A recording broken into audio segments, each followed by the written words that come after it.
Ex-husband and the mistress attended a party and ran into elegant ex-wife. He's stunned. Merry Christmas to you and your loved ones. We're so happy you're here to celebrate this magical season with us. Before we begin, we'd love to know, what's your name? Are you a returning friend or joining us for the first time? Thank you for being part of our storytelling family. Get ready for a heartwarming tale full of love, surprises, and unforgettable moments. You make this season truly special. The Saint-Germain ballroom stood as a testament to old-world grandeur, its soaring ceilings adorned with frescoes that had witnessed countless tales of love and betrayal over the centuries. On this crisp autumn evening, the annual Renaissance Charity Gala transformed the space into a glittering sanctuary of wealth and influence, where Manhattan's elite gathered to see and be seen. Vivienne Blackwood's Louboutins whispered against the marble stairs as she ascended alone, each step deliberate and graceful. At 42, she had mastered the art of making an entrance without appearing to try. Her emerald silk gown, a custom Valentino creation, caught the light from the crystal chandeliers above, creating an ethereal aura that drew admiring glances from the guests already gathered in the grand hall. Time had been more than kind to Vivienne. It had been generous. The slight silver threading at her temples only enhanced her natural elegance, and the fine lines around her eyes spoke of a life rich with laughter rather than defeat. She had chosen to wear her chocolate-brown hair swept up, revealing a long neck adorned with a single strand of South Sea pearls, a gift she had bought herself the day her divorce was finalized. The sound of familiar laughter carried across the ballroom, stopping her heart for just a moment. She would know that sound anywhere. It had once been the soundtrack to her happiness. Julian. Her hand instinctively tightened on the banister, the only outward sign of her inner turbulence. She hadn't expected him to attend this year, not after the scandal that had rippled through their social circle when their marriage imploded. Taking a steadying breath, Vivienne allowed her gaze to drift naturally toward the sound. There he stood, looking devastatingly handsome in his custom Tom Ford tuxedo, his dark hair now distinguished with touches of grey at the temples. Julian Ashworth, celebrated architect and her ex-husband of 6 months, was holding court near the champagne fountain, and there, wrapped around him like an expensive accessory, stood Arya Sinclair. The young woman wore a dress that might have been considered daring at the Met Gala, let alone a charity event attended by the city's old money. Its red fabric clung like a second skin, the colour a sharp contrast to Vivienne's subtle elegance. Arya laughed too loudly at something Julian had said, her hand possessively clutching his arm as though afraid he might slip away. Vivienne felt a familiar ache in her chest, but it was different now, more like the phantom pain of an amputated limb than the raw agony of fresh betrayal. She watched as Julian's colleagues gathered around him, their smiles a touch too bright, their laughter a note too forced. They all knew, of course. In their world, secrets were currency, and this particular tale had been worth its weight in gold. The orchestra struck up a waltz, the opening notes of Tchaikovsky's Sleeping Beauty filling the vast space. Vivienne remembered dancing to this very piece with Julian at their wedding, both of them drunk on champagne and possibilities. Now she allowed herself a small, enigmatic smile. That Vivienne, the one who had believed in fairy tales and forever, seemed like a character from someone else's story. As she reached the top of the stairs, Vivienne caught her reflection in one of the gilded mirrors that lined the ballroom walls. The woman who gazed back at her radiated a quiet confidence that no designer dress could fake. She had emerged from the chrysalis of her marriage, transformed, not broken. The butterfly effect of Julian's betrayal had set in motion changes he could never have anticipated. Harrison Wells, the gala's chairman, materialized at her side with 2 flutes of champagne. "Vivienne, you're a vision," he said, offering her one of the glasses. The board was thrilled when you agreed to handle the interior design for the new children's wing of the hospital. Your vision for the project is exactly what we needed. She accepted the champagne with a gracious nod, noting how Julian's head had turned sharply at the sound of her name. From the corner of her eye, she saw Arya's fingers dig deeper into his arm, like talons sinking into prey. The younger woman's insecurity was a tangible thing, floating across the room like expensive perfume. "Harrison, you're too kind," Vivian replied, her voice carrying just far enough. "The children deserve a space that inspires hope and healing. Besides," she added with a subtle curve of her lips, "I finally have the freedom to pursue the projects that truly speak to my heart." The double meaning wasn't lost on anyone within earshot. Several heads turned toward Julian, who had suddenly become very interested in his drink. Arya's smile had frozen in place, a perfect mask beginning to crack around the edges. The power dynamics in the room shifted like tectonic plates, subtle but seismic. As Vivian moved through the crowd, accepting kisses on cheeks and warm greetings from old friends, she felt Julian's gaze following her. She remembered a time when his attention had been her son, and she a flower, constantly turning toward his light. Now she was her own source of illumination, and the night was young. The annual Renaissance Charity Gala was about to become a masterclass in the art of elegant revenge, served at precisely room temperature. The stage was set, the players were in position, and Vivian Blackwood had just made her entrance. In the game of social chess that was about to unfold, she had already anticipated her ex-husband's every move. After all, she had learned from the best. 15 years of marriage to Julian had taught her exactly how the mighty could fall, and fall he would, though not by her hand. Sometimes the most exquisite revenge was simply standing back and watching karma do its work. Chapter 2. Shattered Reflections. The memory of discovery had a way of resurfacing at the most inconvenient moments. As Vivian watched Julian and Arya from across the ballroom, time seemed to fold in on itself, transporting her back to that rain-soaked evening 6 months ago, the night her world had crumbled with the precision of a controlled demolition. She had been sitting at her vanity, preparing for the Guggenheim benefit, when Julian's phone had chimed with a message. It wasn't like her to look. Trust had been the cornerstone of their marriage, but something about his recent distant behavior had planted seeds of doubt in her mind. The message preview had appeared innocently enough on his unlocked phone. "Missing you already. Last night was perfect." A double quote.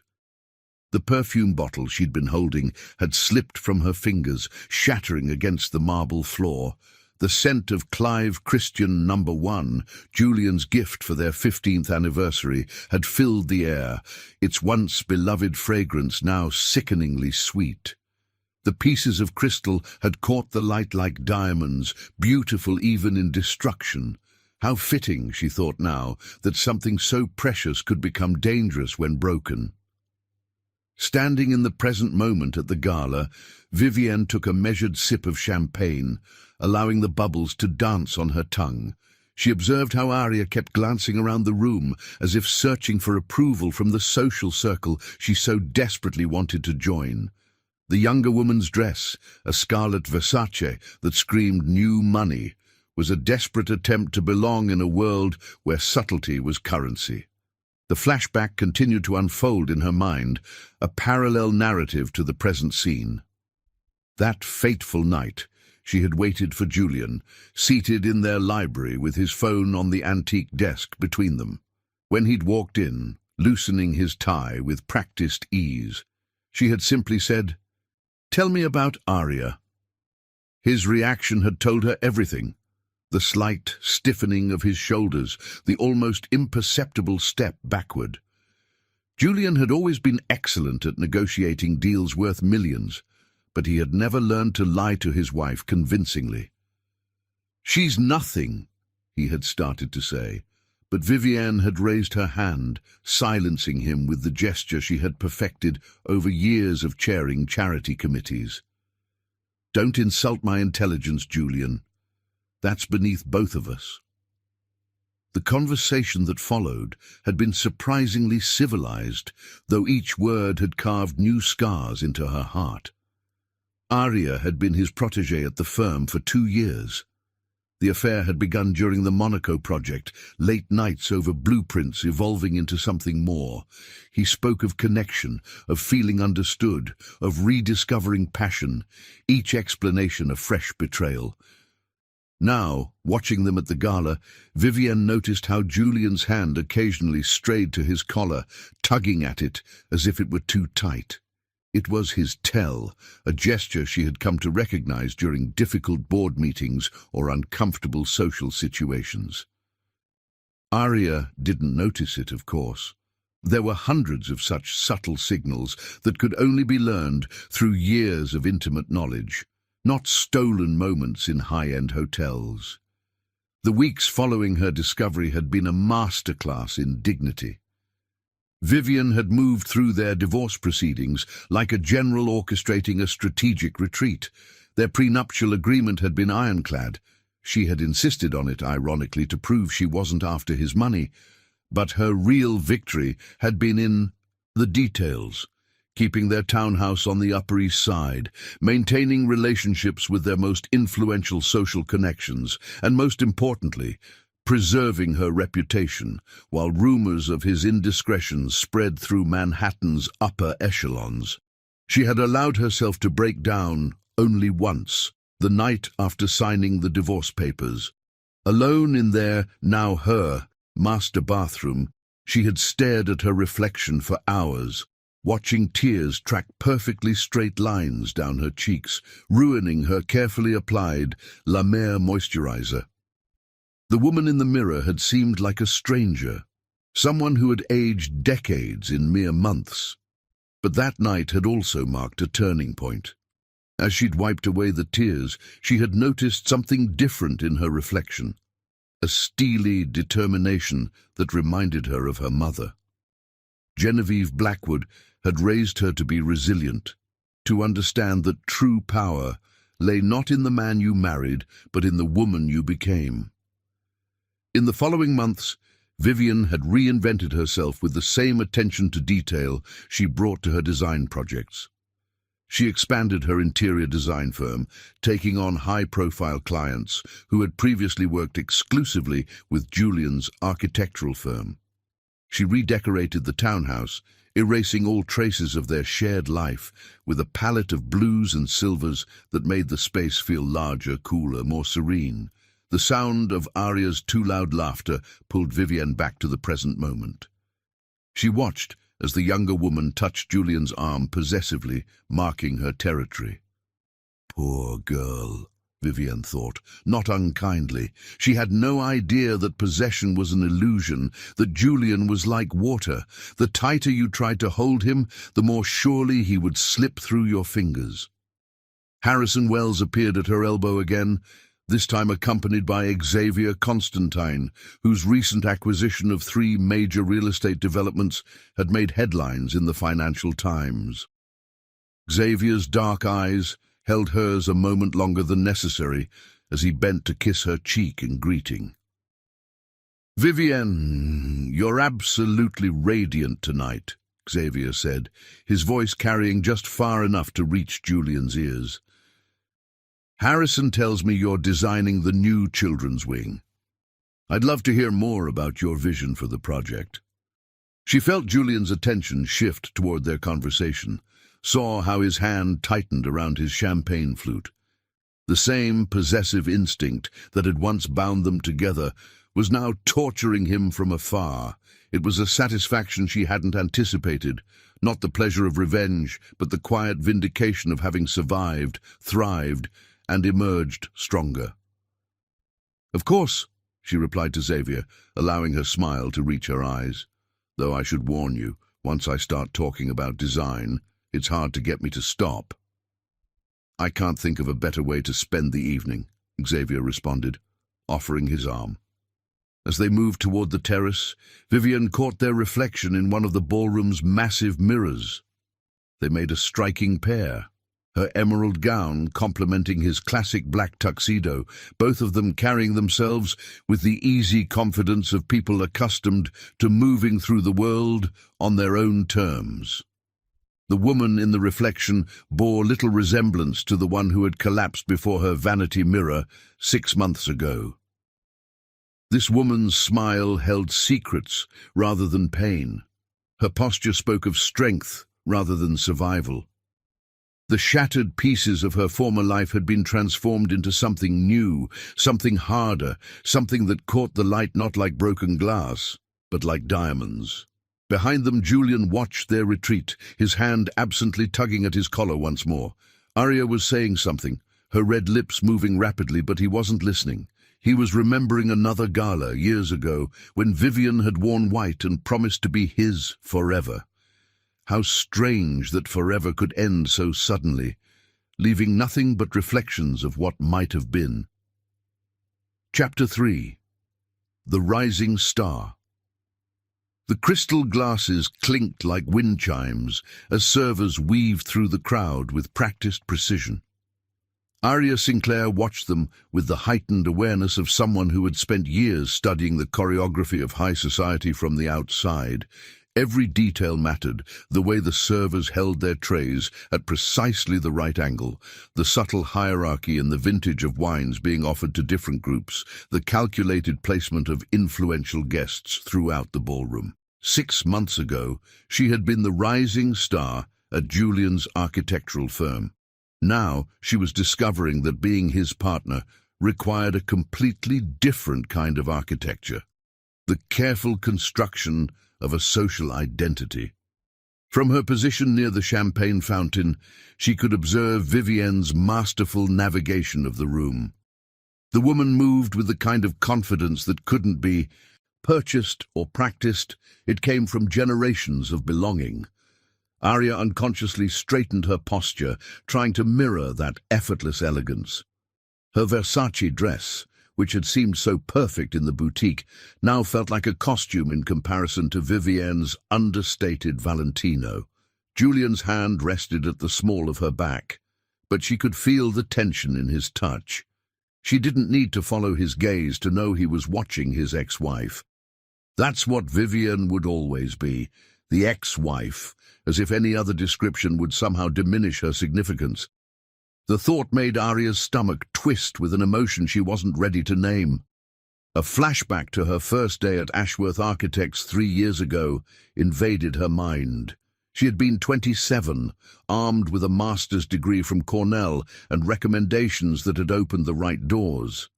Julian had interviewed her personally, something unusual for an entry-level position. She remembered being struck by the way his office seemed to reflect his personality. Modern, clean lines softened by classic elements, floor-to-ceiling windows that offered a commanding view of the city he had helped shape. "Your portfolio shows promise," he had said, studying her concepts for sustainable urban housing, "but potential isn't enough in this field. You need to understand the relationship between space and power, between design and desire." At the time, she had thought he was speaking purely about architecture. The memory shifted to their first late night working on the Monaco project. The office had been empty except for them, blueprints spread across his desk like a paper sea. She had suggested a bold modification to the building's facade, something that would challenge conventional wisdom while respecting the principality's historic aesthetic. Julian had looked at her then as if seeing her for the first time, not as a protégé, but as an equal. "Your perspective is refreshing," he had said, standing close enough that she could smell his cologne, something expensive and subtle that she would later learn was custom blended in Paris. "You remind me of someone." She had known he meant Vivienne. Everyone knew the story of how they met. The brilliant young interior designer who had challenged Julian's vision for the Renaissance Hotel project, ultimately creating a collaboration that had launched both their careers and their romance.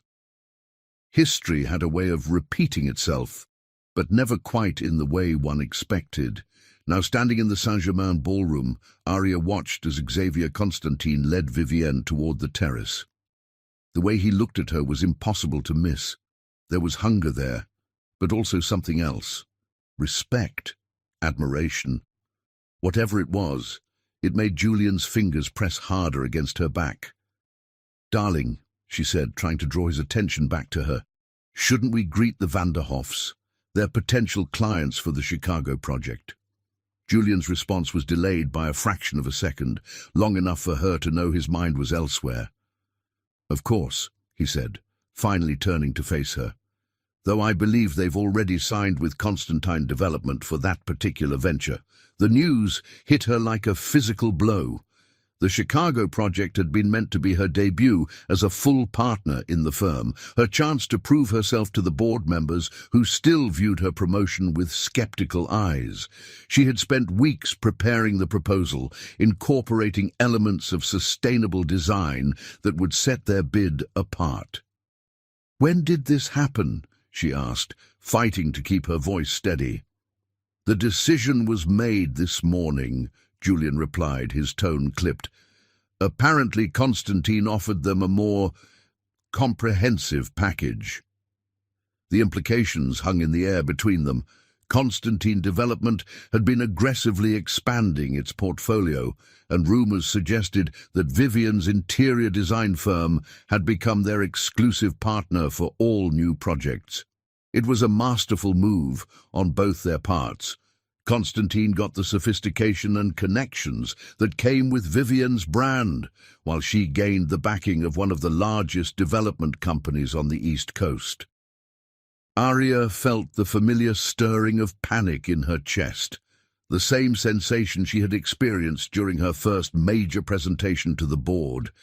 But back then, Julian had been her champion, guiding her through the corporate labyrinth with the expertise of someone who had built the maze himself.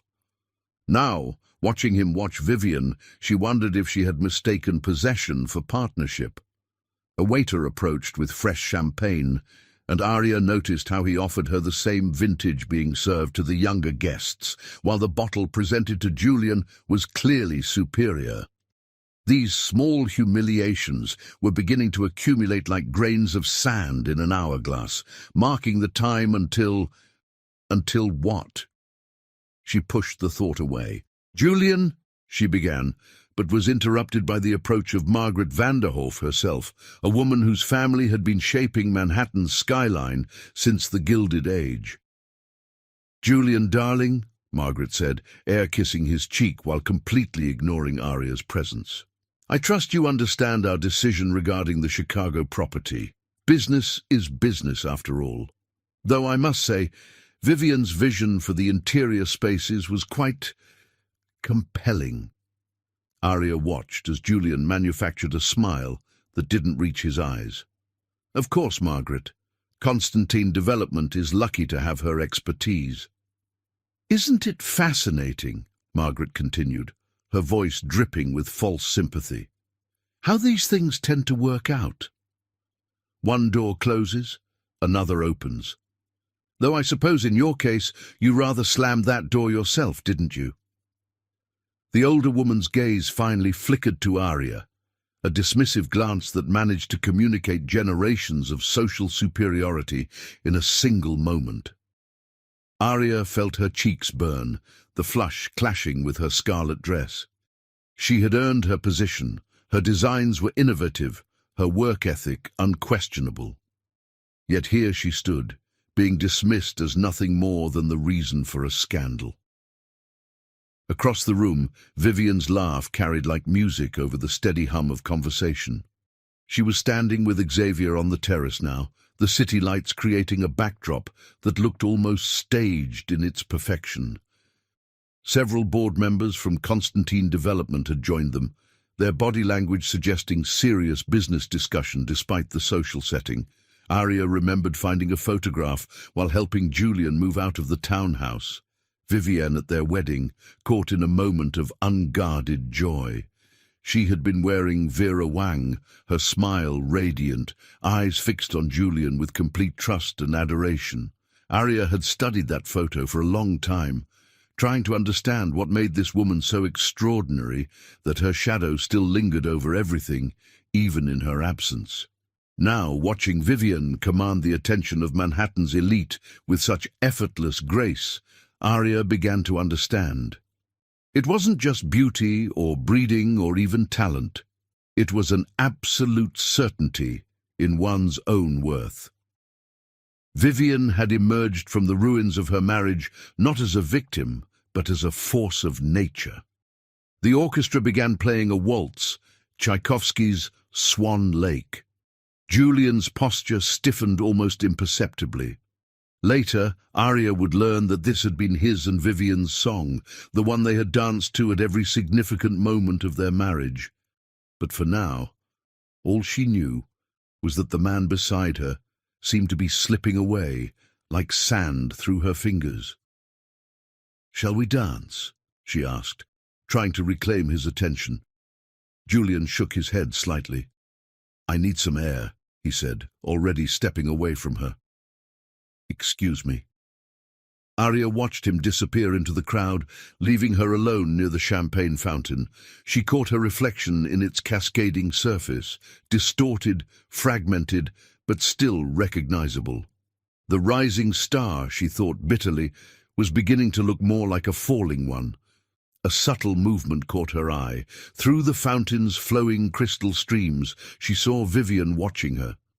There was no triumph in the older woman's expression, no satisfaction at witnessing this small humiliation.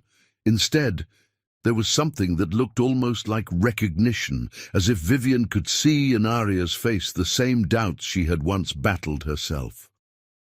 The moment passed quickly, as Xavier drew Vivian back into conversation, but it left Arya shaken. For the first time, she wondered if she hadn't stolen Julian from Vivian at all. Perhaps he had always been like one of his modernist buildings, impressive from a distance, but ultimately cold and empty, designed to reflect glory rather than contain it. The evening stretched ahead of her like an elegant endurance test. She would smile and make conversation, play her part in this society drama. But standing alone in a crowd of Manhattan's finest, watching the man she thought she'd won slip further from her grasp, Arya Sinclair began to understand that some victories were really elaborate defeats in disguise.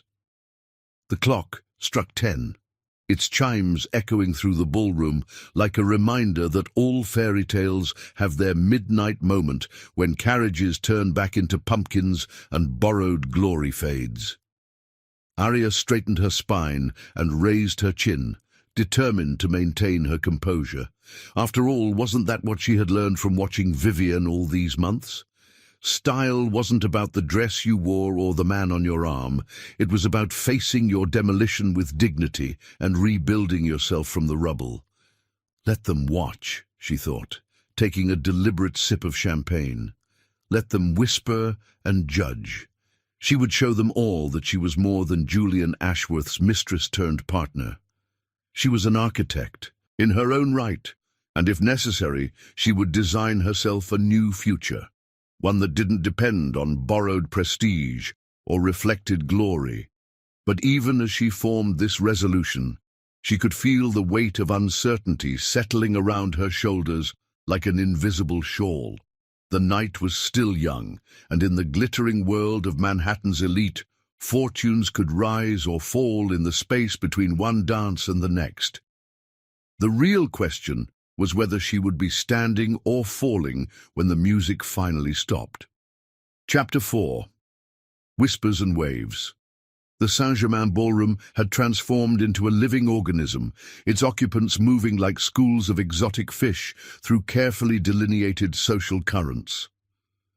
Vivian navigated these waters with the expertise of a seasoned captain, while the wake of her passage created ripples that threatened to capsize those with less secure moorings in this glittering sea. Xavier Constantine's hand remained at the small of her back as they moved from the terrace back into the main ballroom. The gesture was protective without being possessive, a subtle but crucial distinction that hadn't escaped the notice of their observers. 3 decades in Manhattan's upper echelons had taught Vivian that every action was noted, every interaction weighted and measured against the complex algebra of social standing. "The Vanderhoff seem quite taken with your vision for the Chicago project," Xavier murmured, his lips close to her ear. The intimacy of the gesture sent a fresh wave of whispers through the crowd. "Though I suspect Margaret was more interested in delivering that little barb to Julian than discussing business." Vivian allowed herself a small smile. Margaret never could resist a well-timed strike. She hasn't forgotten how Julian backed out of renovating her Southampton estate last summer. The excuse he gave was creative differences. But everyone knew it was because he was too distracted by his personal situations. The memory of that time, when her marriage had been unraveling behind closed doors, no longer carried the sting it once had. Distance had transformed the pain into something more useful: wisdom. She had learned that reputation, like fine crystal, could withstand a few chips without losing its value, but a single crack in the wrong place could render it worthless. Across the room, Julian was engaged in what appeared to be an intense conversation with Richard Blackwood, head of the city's most prestigious architectural review board. Even from this distance, Vivian could read the tension in his posture. Richard had been one of their closest friends during the marriage, someone who had witnessed their story from its beginning. Now, his slightly raised eyebrows and tight smile suggested the conversation was less than comfortable. "Speaking of the Chicago project," Xavier continued, skillfully maneuvering them toward a quiet corner near the orchestra, "I've been thinking about expanding the scope. The whole block has potential, not just the single building we initially discussed. With your vision for the interior spaces—" He trailed off as Harrison Wells approached, accompanied by Sophia Laurent, the French ambassador's wife, and one of Manhattan's most influential social arbiters. Sophia's approval could make or break reputations with the same ease that her husband negotiated international treaties. "Vivienne, ma chérie," Sophia purred, air-kissing both cheeks with practiced precision. "I've just been telling Harrison how absolutely transformed the children's wing designs are. Such vision, such humanity. Unlike some recent projects I've seen that seem more concerned with ego than elegance." Her pointed glance toward Julian left little doubt about her reference. The orchestra transitioned into a slower piece, Debussy's Clair de Lune, its melancholic notes floating through the air like invisible threads connecting past to present. Vivienne remembered the first time she had heard this piece in this very ballroom, 12 years ago. Julian had just won the Pritzker Prize, and they had danced until midnight, drunk on success and possibility.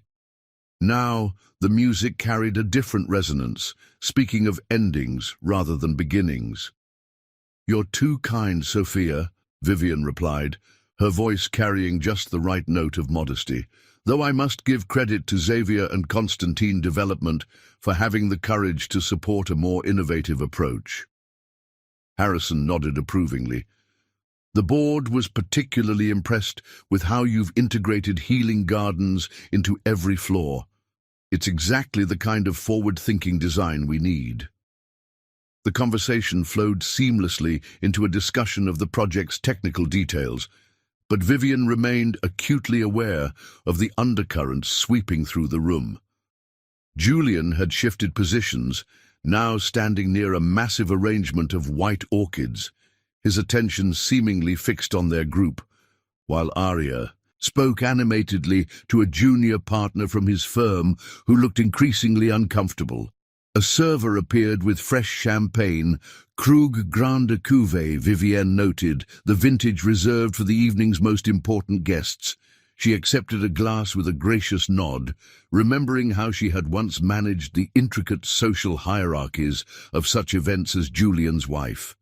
Now, she wielded influence in her own right, her power no longer derivative, but earned through talent and resilience. The light installation in the main atrium, Xavier was saying, his dark eyes intent on her face. "It reminds me of something I saw at the Fondation Louis Vuitton in Paris last spring. Were you inspired by their work?" Before Vivian could respond, a subtle shift in the room's energy drew her attention. Aria was making her way toward them, her movements slightly too quick, her smile slightly too bright. The red dress that had seemed daring earlier now looked almost desperate, like a distress signal. "Mr. Constantine," Aria said, her voice carrying a forced confidence that made several nearby conversations pause. "I hoped we might discuss the sustainable energy innovations we had proposed for the Chicago project. Some of those elements could still be integrated into your current plans." Xavier's response was diplomatic but firm. "Ms. Sinclair, while your ideas have merit, we've already finalized the technical specifications with our current team. Perhaps another time." The dismissal was polite but absolute. Vivian watched as color flooded Aria's cheeks, the younger woman's composure cracking like thin ice. For a moment their eyes met, and Vivian saw in Aria's gaze the same panic she had once felt herself, the terrifying realization that carefully laid plans were disintegrating. "Of course," Aria managed, her smile now brittle as spun sugar. "Another time." As she retreated, Vivian noticed Julian watching the exchange, his hand unconsciously moving to adjust his bow tie. A gesture she knew signaled deep discomfort.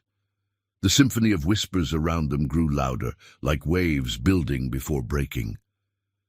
"Poor dear," Sophia murmured, her tone suggesting anything but sympathy. "It must be so difficult, trying to maintain one's professional standing when personal choices have made certain circles less welcoming." Harrison cleared his throat diplomatically. "Speaking of professional standing, Vivian, the hospital board is hosting a private dinner next week to discuss the next phase of development. We'd be honored if you'd attend as our special guest." "Along with your escort, of course," Sophia added, glancing meaningfully at Xavier.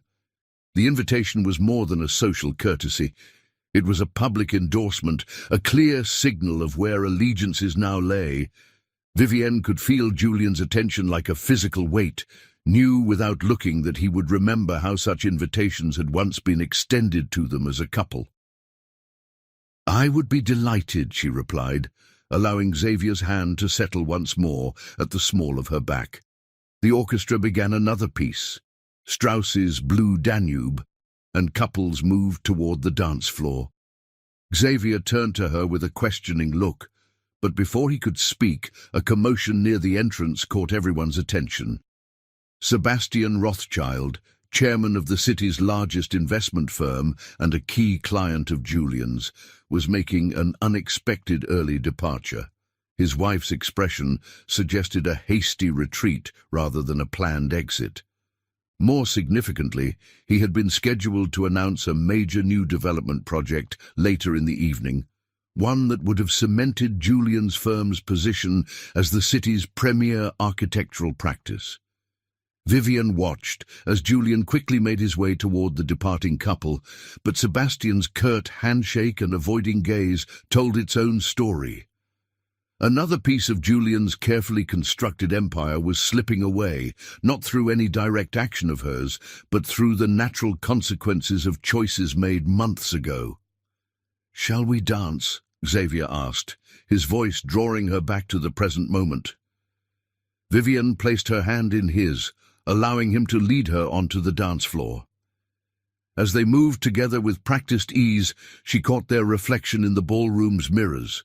A striking couple, power and elegance in perfect balance.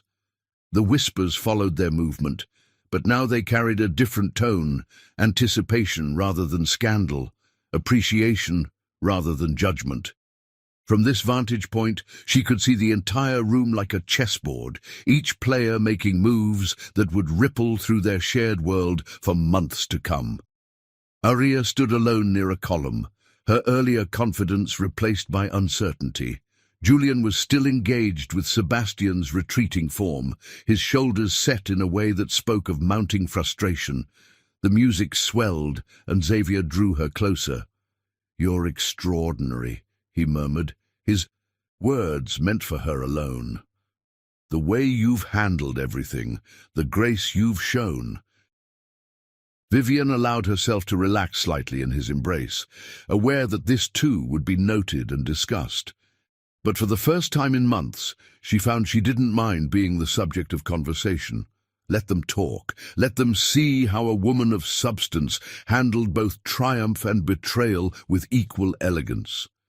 The evening continued to unfold like an elaborately choreographed dance, each interaction precise, each consequence calculated. Vivienne moved through it all, with the poise of someone who had learned that true power lay not in revenge, but in rising above the very need for it. As midnight approached, the subtle shift in social tectonics was complete.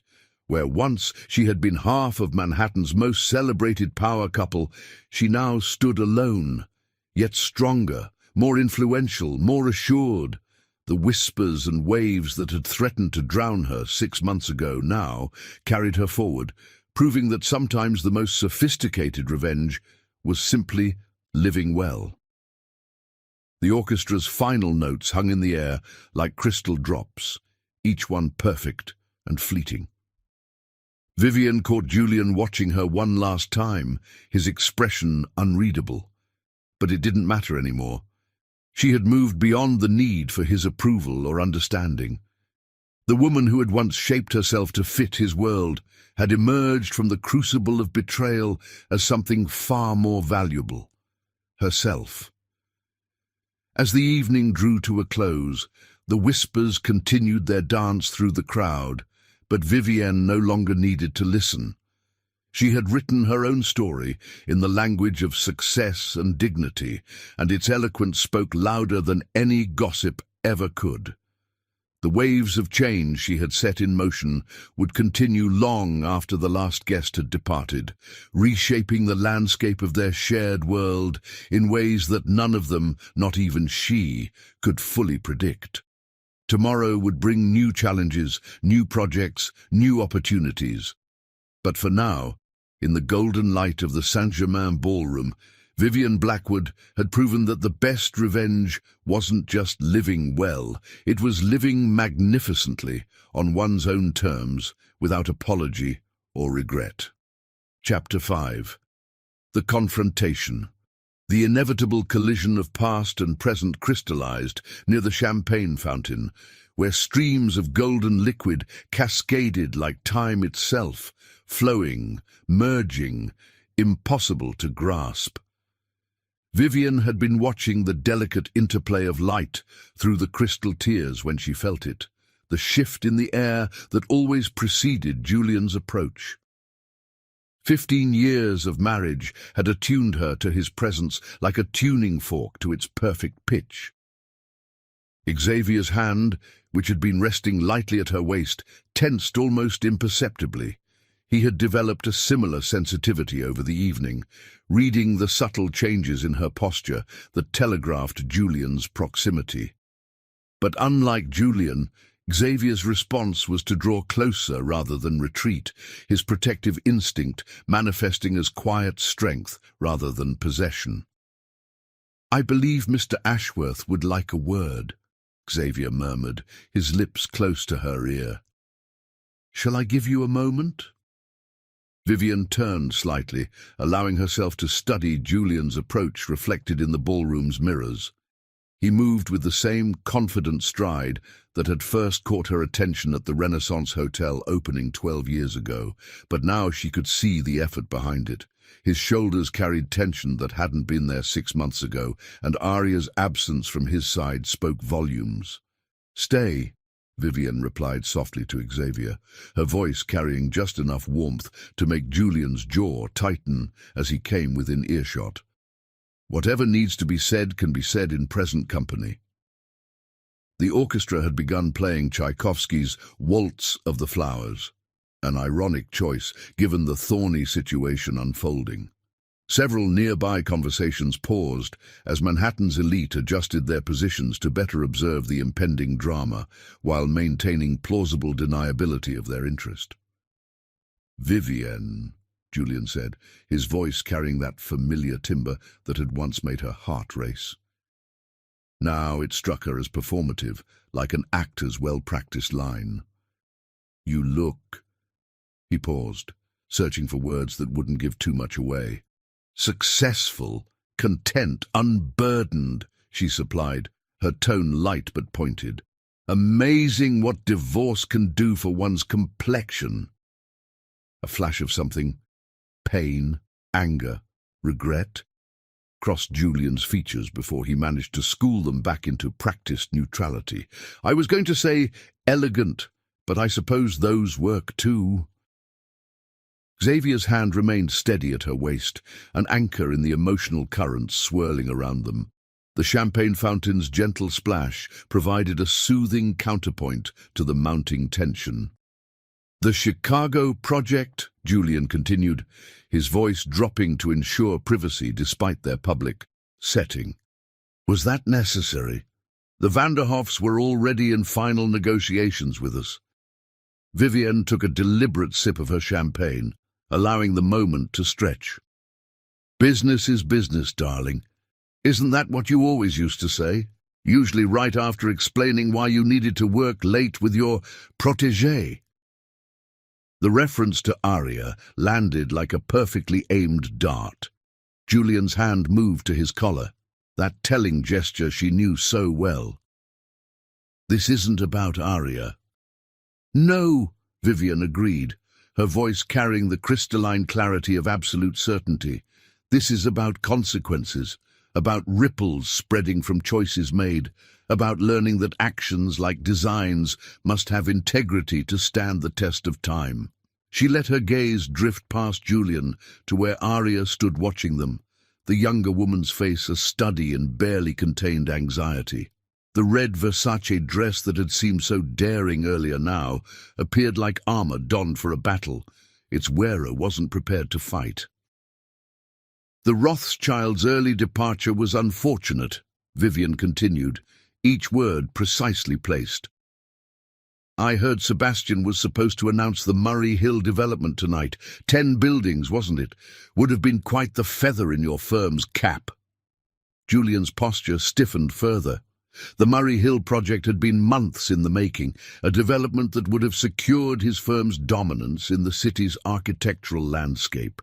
Its loss, coming on the heels of the Chicago decision, represented more than just a financial blow.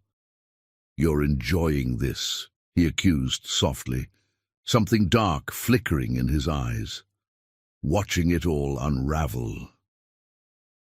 Xavier shifted slightly beside her, a subtle reminder of his protective presence. But Vivienne needed no defense. She had spent 6 months rebuilding herself from the ground up, laying a foundation stronger than anything Julian had ever designed. "On the contrary," she replied, meeting his gaze steadily. "I'm simply observing the natural order of things. You taught me that, remember? How form follows function, how every structural choice has its consequence. Though I suppose some lessons are harder to absorb than others." The champagne fountain burbled between them, its endless cycle of rising and falling waters a reminder of fortune's wheel. Around them, the ballroom continued its elaborate social dance, but the air in their immediate vicinity had become charged with unspoken histories and reproaches. "We had 15 years, Julian said, his voice dropping to almost a whisper. 15 years of building something extraordinary. Did none of that matter?" The question hung in the air like crystal suspended in sunlight. Beautiful, fragile, and potentially cutting. Vivienne felt Xavier's subtle support, his silent strength allowing her to face this moment without flinching. "It mattered," she replied, her voice gentle but firm. "It mattered so much that when you betrayed it, the destruction was absolute. There's no partial collapse in architecture or love, Julian. Once the foundation is compromised, everything else follows." Movement in her peripheral vision caught her attention. Aria was approaching, her steps just a touch too quick, her smile just a fraction too bright. The younger woman had clearly decided that allowing this conversation to continue uninterrupted was too risky. "Julian, darling," Arya called, her voice carrying a note of forced cheer that made several nearby observers wince in second-hand embarrassment. "The Carmichaels are asking about the Boston proposal. They need your input." The interruption was transparent in its desperation, but it served to break the moment's spell. Julian's face settled into lines of resignation, the mask of successful architect sliding back into place. "Of course," he replied, though his eyes remained fixed on Vivian. "We should—" "Yes, you should," Vivian agreed smoothly. "The Carmichaels can be quite demanding about their investments, though you might want to have alternatives ready. I heard they've been quite impressed with Constantine Development's recent projects." The implied threat wasn't subtle, but then it didn't need to be. Julian's expression tightened as he recognized the new reality. His former wife was no longer just a social equal, but a formidable business competitor. "Vivian," he started, but she raised her hand in that familiar gesture that had always silenced him. "Don't," she said simply. "Whatever you're about to say, whatever justification or explanation you've crafted, save it. We both know it won't change anything." Arya's hand found Julian's arm, her fingers clutching with barely disguised anxiety. The contrast between the two women couldn't have been more stark. Vivian's quiet confidence against Arya's nervous energy, experience versus ambition, substance outlasting style. "It was lovely catching up," Vivian concluded, her smile perfect and impenetrable. "Do give my best to the Carmichaels. I'm sure whatever you propose will be adequate." The dismissal was elegant, but absolute. Julian stood for a moment longer, words clearly battling behind his eyes, but in the end, he simply nodded. As he allowed Arya to lead him away, his shoulders carried the weight of recognition, not just of what he had lost, but of how completely the power dynamic had shifted. Xavier waited until they were out of earshot before speaking. "That was masterfully handled." "Years of practice," Vivian replied, turning slightly to face him. "In architecture and marriage, the key is knowing which structures to preserve and which to demolish." The orchestra began a new piece, Ravel's La Valse. Its gradually building intensity matching the evening's emotional crescendo. Around them, the social atmosphere began to shift and settle, like dust after an earthquake. "Shall we give them something else to talk about?" Xavier asked, offering his hand as the music swelled. Vivienne placed her hand in his, allowing him to lead her onto the dance floor. As they moved together with practiced ease, she caught their reflection in the ballroom's countless mirrors. No longer half of Manhattan's most talked-about power couple, but something entirely new and perhaps more valuable. A woman who had learned that the best revenge wasn't in destruction, but in creation, in building something stronger from the ruins of what was lost. The night continued to unfold around them, each moment adding another layer to the evening's complex social architecture.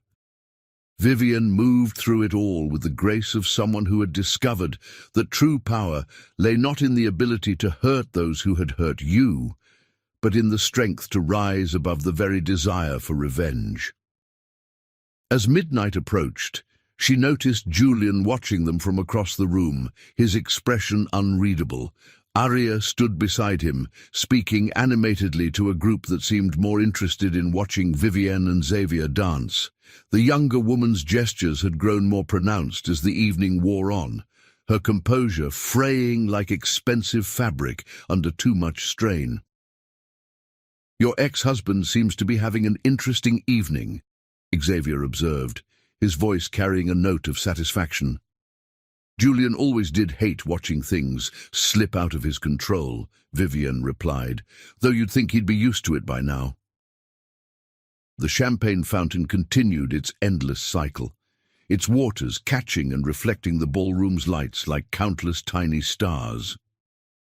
In its surface, Vivian caught fragmentary glimpses of the scene around them, Julian's increasing isolation, Aria's desperate attempts to maintain their social position, the subtle but significant shifts in allegiance as Manhattan's elite adjusted to the new reality. She had not planned this evening as revenge, had not orchestrated Julian's professional difficulties or social decline. She had simply focused on rebuilding her own life, on creating something beautiful and strong from the ashes of her marriage.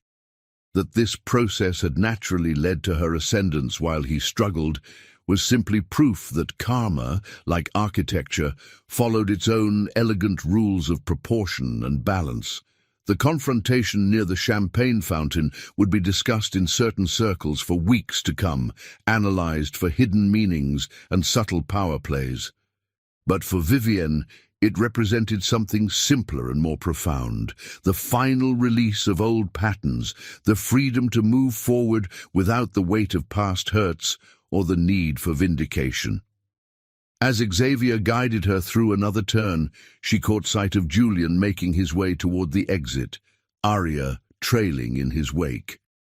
Their early departure would not go unnoticed, nor would the way Sebastian Rothschild deliberately turned his back as they passed.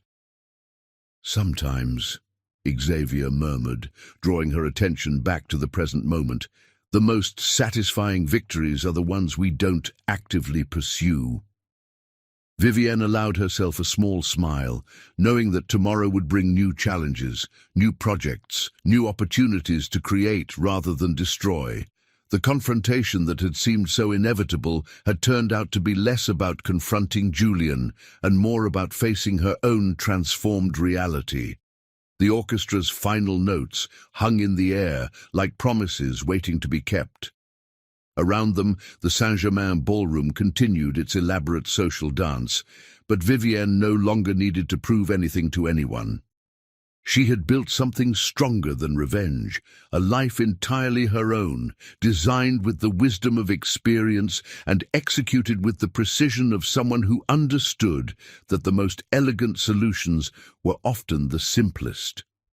Let them whisper, let them watch, let them wonder. She had learned the most valuable lesson of all, that true power lay not in the ability to hurt those who had hurt you, but in the strength to build something so beautiful that the past became irrelevant. The night wasn't over, but its pivotal moment had passed.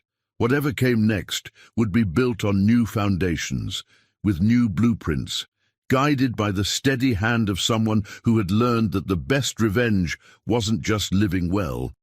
It was living authentically, unapologetically, and with the quiet confidence of someone who knew exactly who they were and what they were worth. Chapter 6. Beneath the Surface. The Saint-Germain ballroom had become a theatre of shifting alliances and crumbling certainties as the evening deepened. Like one of his own architectural designs, viewed through a fractured lens, Julian Ashworth watched his carefully constructed world begin to show signs of structural weakness. The pristine surface of Manhattan's social elite had developed hairline cracks, spreading outward from the epicenter of his choices like stress fractures in load-bearing walls. Standing before the ballroom's soaring windows, Julian found himself caught between three reflections: the man he had been, the man he was, and the man he was becoming. The city beyond sparkled with its usual indifference, the lights of buildings he had designed piercing the darkness like accusations. Each one represented a triumph from his past, victories achieved with Vivienne by his side, her intuitive understanding of space and flow complementing his bold architectural visions. The champagne in his hand had lost its effervescence, much like his recent attempts to maintain the illusion of unaffected success. Behind him, he could hear Aria's voice, too bright, too insistent, as she attempted to salvage what remained of their professional connections. The sound grated against his nerves, like discordant notes in a symphony that had once been perfect. Mr. Ashworth. The voice belonged to Charles Montgomery, one of the city's most influential real estate developers and a long-time client. "A moment of your time," Julian turned, carefully arranging his features into an expression of professional interest. But Charles's face already told the story. This would be another diplomatic withdrawal, another contract silently slipping away. "The Singapore project," Charles began, his tone carrying that particular note of practiced regret that Julian had become painfully familiar with lately. "We've decided to go in a different direction. Constantine Development presented some compelling concepts. With Vivian's firm handling the interior design," Julian finished for him, his voice flat. It wasn't a question. Charles had the grace to look slightly uncomfortable. "Her understanding of how space affects human interaction is remarkable.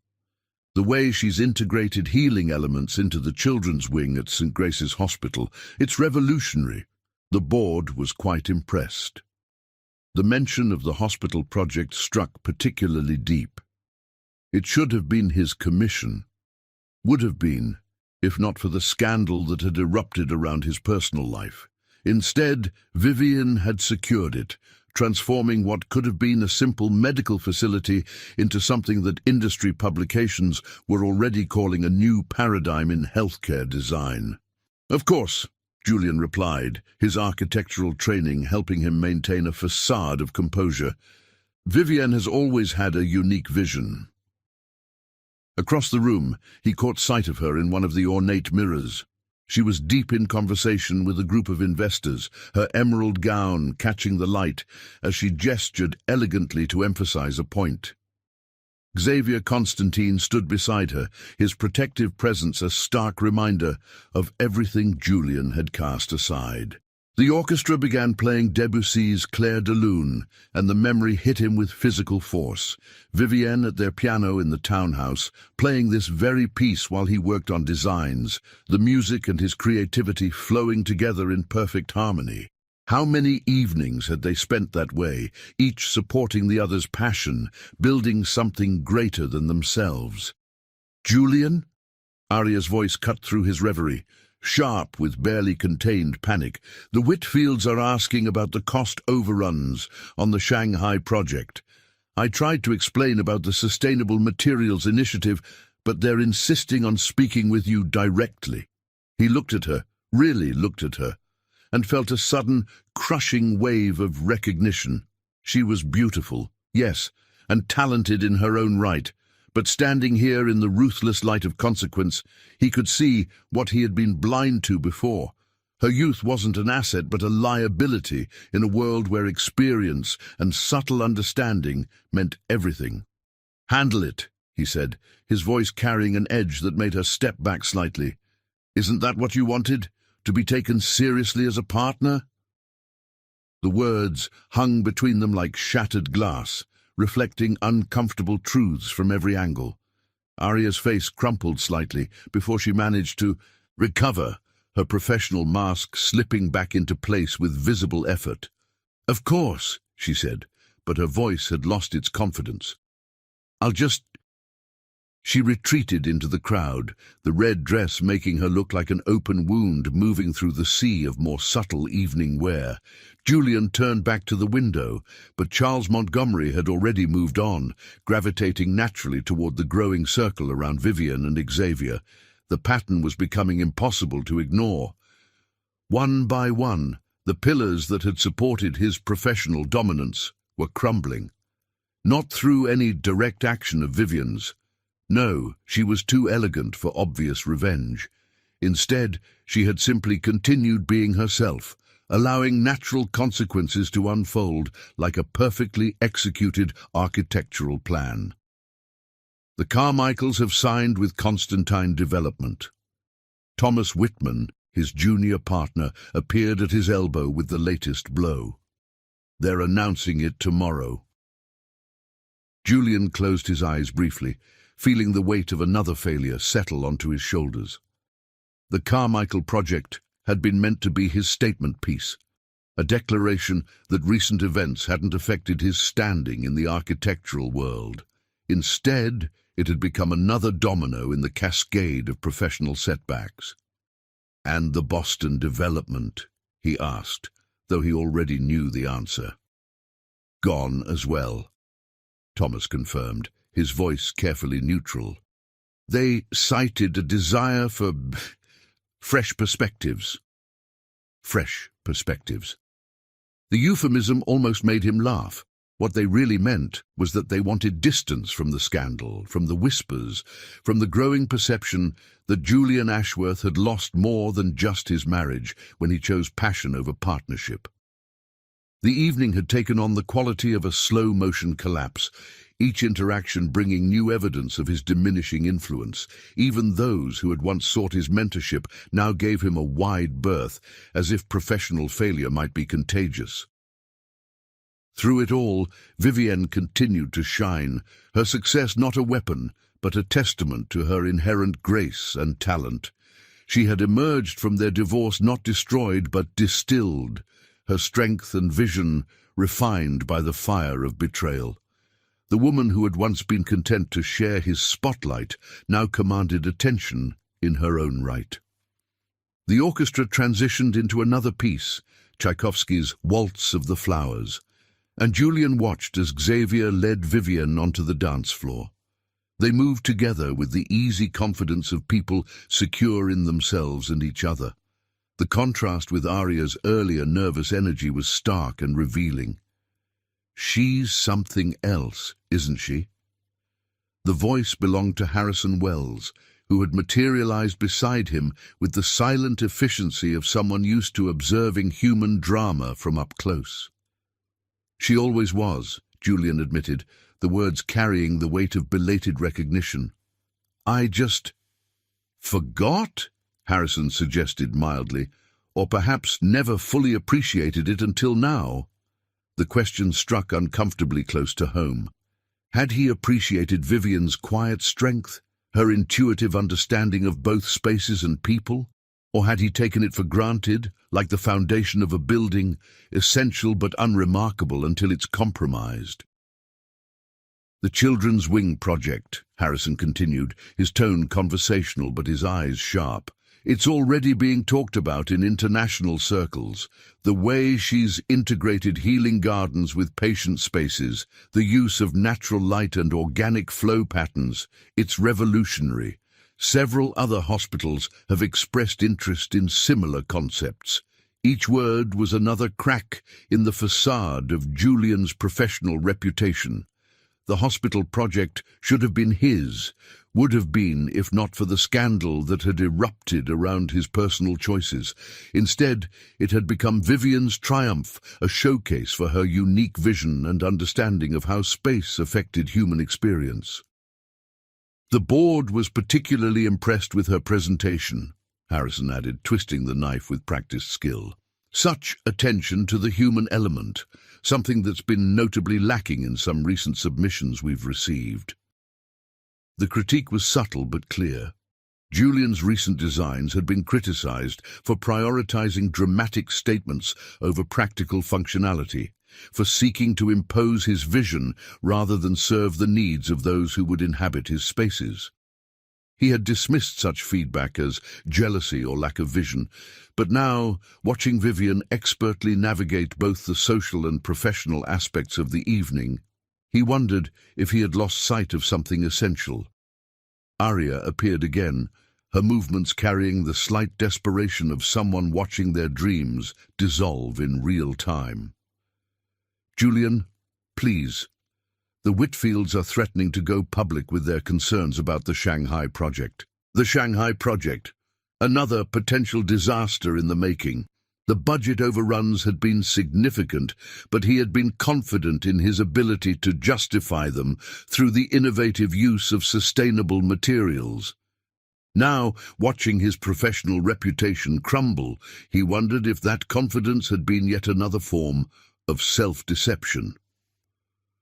"Tell them I'll be there shortly," he said, his voice carrying a weariness he couldn't quite disguise. Aria hesitated, clearly wanting to say more, but something in his expression made her retreat once again. The red dress that had seemed so alluring at the beginning of the evening now struck him as a symbolic representation of all his recent choices, bold but ultimately inappropriate, drawing attention for all the wrong reasons. The city lights beyond the window had grown colder, or perhaps the chill was coming from within, from the growing recognition of exactly what he had sacrificed in pursuit of what he now recognized as a mirage.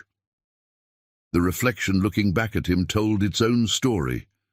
A man at a crossroads, facing the consequences of choices made with too little thought for their structural integrity. In architecture, as in life, some damage couldn't be repaired. It could only be acknowledged, accepted, and used as a foundation for whatever came next. The orchestra began to play one final piece, Beethoven's Moonlight Sonata, its haunting notes a fitting soundtrack to the evening's denouement. Tomorrow would bring new challenges, new problems to solve, new realities to face.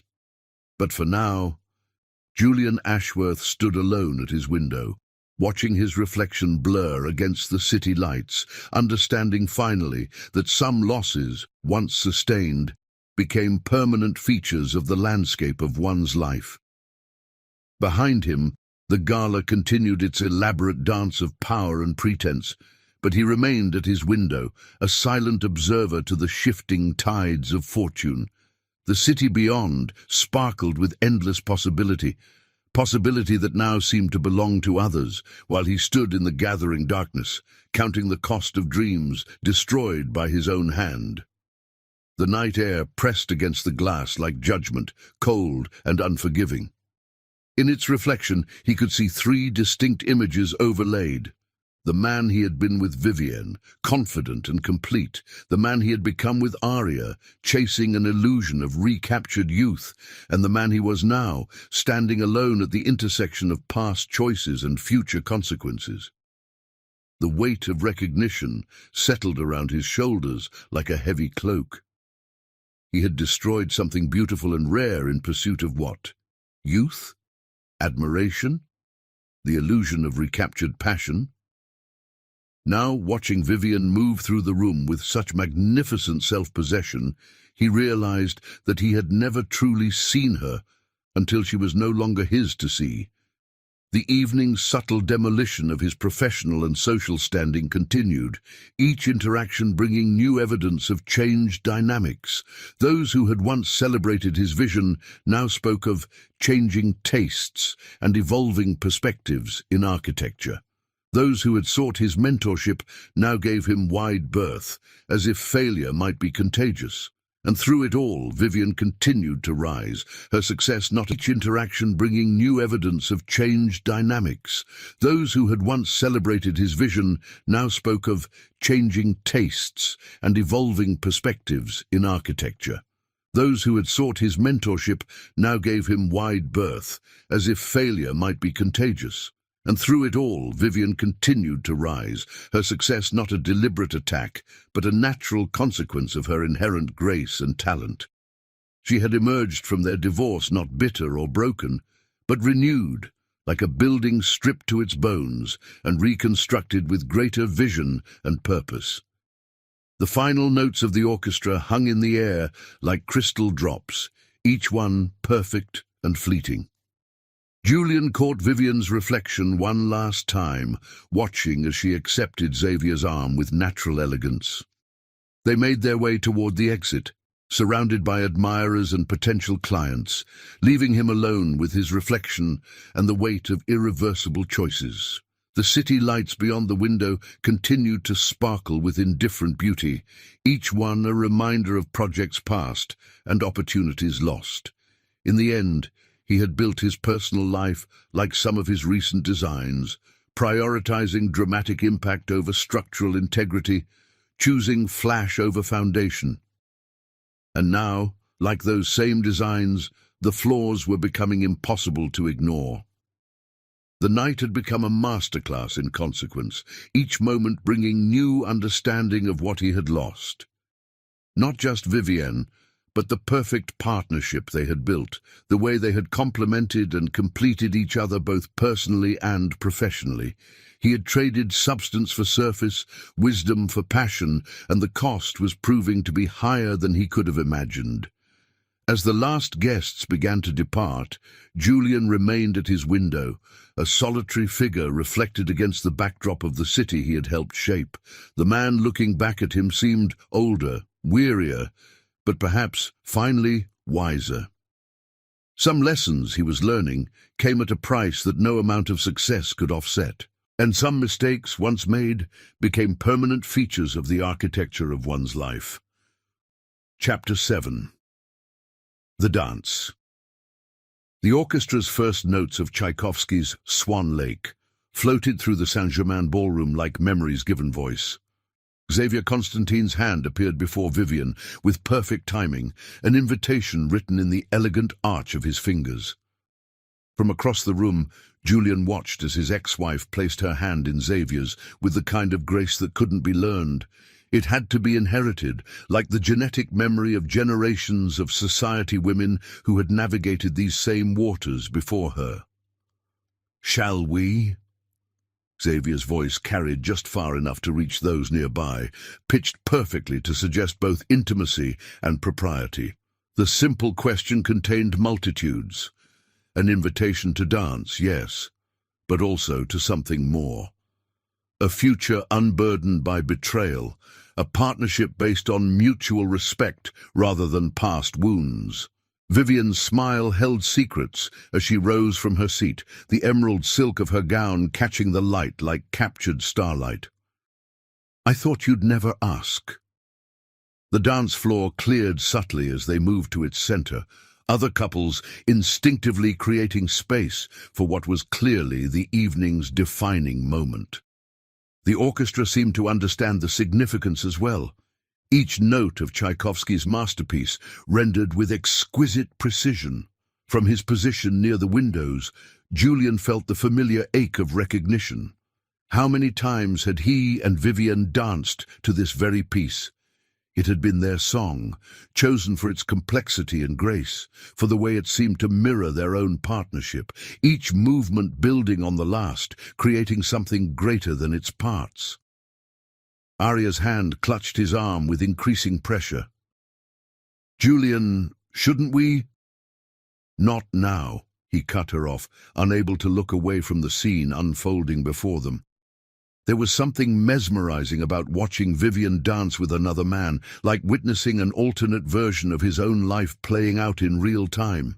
Xavier led with confident expertise, his hand at the small of Vivian's back, providing just enough support while allowing her complete freedom of movement. They moved together as if they'd been dancing for years, each step precise yet seemingly effortless. The contrast with Aria's nervous energy beside Julian was stark and revealing. "They make quite the pair," Harrison Wells observed, materializing at Julian's other side with a fresh glass of scotch. "Rather like watching the future of Manhattan real estate take physical form, wouldn't you say?" The comment struck with surgical precision. Xavier Constantine's development company had been steadily acquiring prime properties throughout the city, while Vivian's interior design firm had become the most sought-after name in luxury spaces. Together, they represented a formidable combination of vision and execution, exactly what Julian and Vivian had once been. On the dance floor, Xavier executed a perfect turn that sent Vivian's gown swirling like emerald waves. The movement drew appreciative murmurs from the watching crowd. Even Margaret Vanderhoff, notorious for her critical eye, was nodding in approval. "Did you know," Harrison continued, his voice carrying that particular tone that suggested the information to follow would cut deep, "that Constantine Development has just acquired the entire West Side waterfront project? Fascinating timing, considering your firm's original proposal for the space." Julian's hand tightened around his champagne flute. The West Side project had been his dream for years, a chance to reshape Manhattan's skyline with a series of innovative mixed-use buildings that would redefine urban living. He had spent countless nights working on the designs, with Vivian offering insights about flow and functionality that had made the concept truly exceptional. Of course, Harrison added, twisting the knife with practiced skill. They'll be taking a completely different approach. Something about integrating more green spaces, focusing on community interaction rather than architectural statements. Vivian's influence, I imagine. On the dance floor, Xavier drew Vivian closer as the music swelled. Their movements were perfectly synchronized, each step and turn executed with the kind of confidence that came from absolute trust in one's partner. The watching crowd had grown larger, drawn by the spectacle of perfect partnership made manifest. Aria's fingers dug deeper into Julian's arm. "We should dance too," she whispered urgently. "Show them that we're just as—" "Just as what?" Julian asked, his voice carrying an edge that made her flinch. "Just as elegant, just as respected, just as right for each other." The words hung between them like shattered crystal, impossible to repair. Around them, the whispers had grown more pointed, more obvious. The contrast between the two couples, one ascending, one declining, was impossible to ignore. Xavier guided Vivian through another complex series of turns, each movement flowing naturally into the next. Her laughter carried across the room, genuine and uninhibited, the sound of someone completely at ease with themselves and their place in the world. Julian remembered when that laugh had been for him, when they had moved through life with the same kind of seamless grace that Vivian and Xavier now displayed on the dance floor. The Children's Wing project has already attracted international attention, Harrison continued, apparently determined to catalogue every aspect of Julian's professional decline. 3 other major hospitals have approached Constantine Development about similar concepts. They're calling it a revolution in healthcare design. The music reached its crescendo, and Xavier lifted Vivian in a perfect embrace that seemed to stop time for a moment. Her emerald gown caught the light, creating a halo effect that made her appear almost ethereal. The watching crowd burst into spontaneous applause, led by Margaret Vanderhoff herself, the ultimate seal of social approval. "Magnificent," someone murmured nearby. "They're absolutely magnificent together." As Xavier set Vivienne back on her feet, their eyes met with the kind of understanding that Julian remembered all too well. The silent communication of 2 people perfectly in tune with each other. He had shared that once, that ineffable connection that made words unnecessary. Now, watching it play out between Vivienne and Xavier, he felt its loss like a physical wound. The orchestra transitioned seamlessly into another piece, Strauss's Blue Danube, but the moment had been marked, the statement made. Other couples began to join the dance floor, but they orbited around Vivian and Xavier like planets around twin suns. "Julian," Aria tried again, her voice carrying a note of desperation that made several nearby observers exchange knowing glances. "Please, let's dance. We can show them." "Show them what?" he asked quietly, finally turning to look at her directly. "That we're trying too hard. That we're chasing something that's already gone." The hurt that flashed across her face was quick but deep. She dropped her hand from his arm, as if burned, taking a small step back. In that moment, she looked very young and very lost, like a child who had wandered into an adult world she wasn't prepared to navigate. Across the room, Vivian and Xavier had moved to the edge of the dance floor, immediately surrounded by admirers and potential clients. Their body language spoke of perfect compatibility, his hand remaining protectively at her waist, her body angled slightly toward his, in unconscious harmony. "The Rothschilds are leaving," Harrison noted, his tone suggesting this was information Julian needed to process. "Rather early, considering Sebastian was supposed to announce the Murray Hill development tonight. I don't suppose that has anything to do with the rumors about Constantine Development's interest in the project." Another blow, perfectly timed and precisely delivered. The Murray Hill development would have been a career-defining project, a chance to reassert his dominance in the architectural world. Instead, it was becoming yet another opportunity slipping through his fingers like sand. The evening had taken on the quality of a Greek tragedy, with Julian cast as the protagonist whose hubris had led to his downfall. Every interaction, every glance, every whispered conversation seemed designed to emphasize the consequences of his choices. Vivienne's laugh carried across the room again, drawing his attention back to her group. She was describing something with elegant gestures, her audience captivated.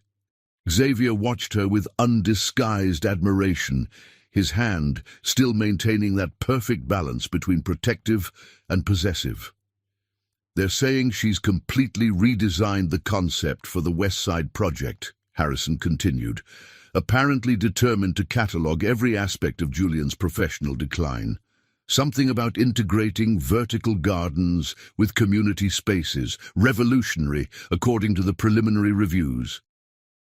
The music continued to flow through the ballroom like a river of memory, each note a reminder of dances past, of moments when he and Vivienne had moved together with the same perfect synchronicity that she now shared with Xavier. The contrast between then and now was stark and revealing, a before and after portrait of choices and their consequences. Arya had drifted away, perhaps finally recognizing the futility of trying to compete with ghosts. Her red dress moved through the crowd like a wound, drawing glances that ranged from pitying to dismissive. She had wanted entry into this world, but hadn't understood that such entry required more than just beauty and ambition. The dance floor had filled with other couples now, but Vivienne and Xavier remained its focal point, their presence drawing attention even in stillness. They moved together with the kind of ease that spoke of natural affinity rather than practiced performance, exactly what he and Vivienne had once shared. As the evening wore on, the dance became a metaphor for everything that had changed. Each turn, each step, each perfectly executed movement emphasized the shifting of power, the realignment of alliances, the transformation of Manhattan's social and professional landscape.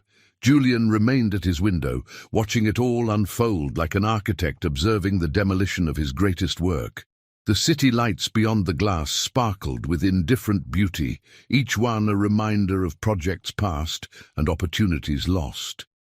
In the end, he had built his personal life like some of his recent designs, prioritizing dramatic impact over structural integrity, choosing flash over foundation. The final notes of the orchestra hung in the air like crystal drops, each one perfect and fleeting. Tomorrow would bring new challenges, new problems to solve, new realities to face. But for now, Julian Ashworth stood alone with his reflection, understanding finally that some dances once ended could never be started again. The night had become a masterclass in consequence, each movement bringing new understanding of what he had lost. Not just Vivienne, but the perfect partnership they had built, the way they had complemented and completed each other both personally and professionally.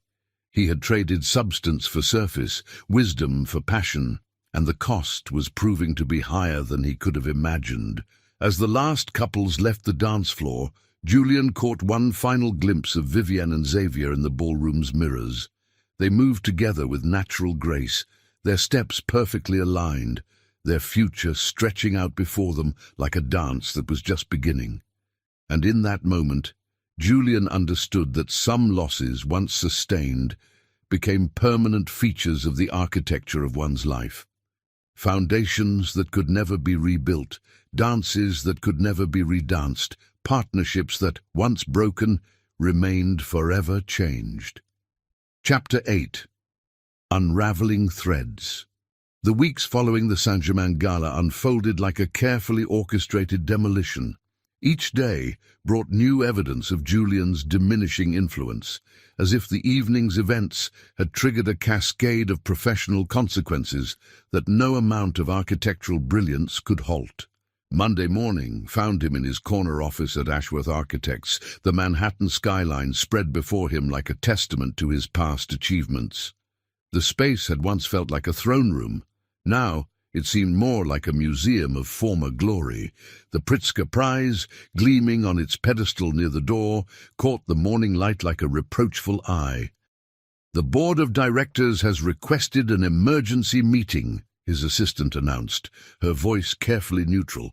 "They're concerned about the recent developments. Recent developments, such a polite euphemism for what was essentially a professional bloodletting. The Vanderhoffs had officially withdrawn from their Chicago project the previous week. The Rothschilds had followed suit with the Murray Hill development. Now the Shanghai investors were making ominous noises about budget overruns and creative differences. "When?" Julian asked, though he already knew the answer.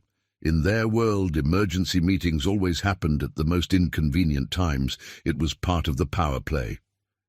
"This afternoon at 2. They've specifically requested Ms. Sinclair's presence as well." Of course they had. Arya's rapid promotion from protégé to partner had raised eyebrows even before the scandal broke. Now, with clients fleeing and projects collapsing, her position had become yet another point of contention. The morning papers lay spread across his desk like battlefield maps. The business section of the Times featured a glowing profile of Constantine Development's latest acquisition, the West Side waterfront project that should have been his masterpiece. The article praised the innovative integration of community spaces and the revolutionary approach to urban living. Vivian's name appeared prominently, her vision for the interior spaces described as transformative. His phone buzzed with a message from Arya. "We need to talk before the board meeting. Urgent." The sight of her name on his screen no longer triggered the excitement it once had. Instead, he felt a weary resignation.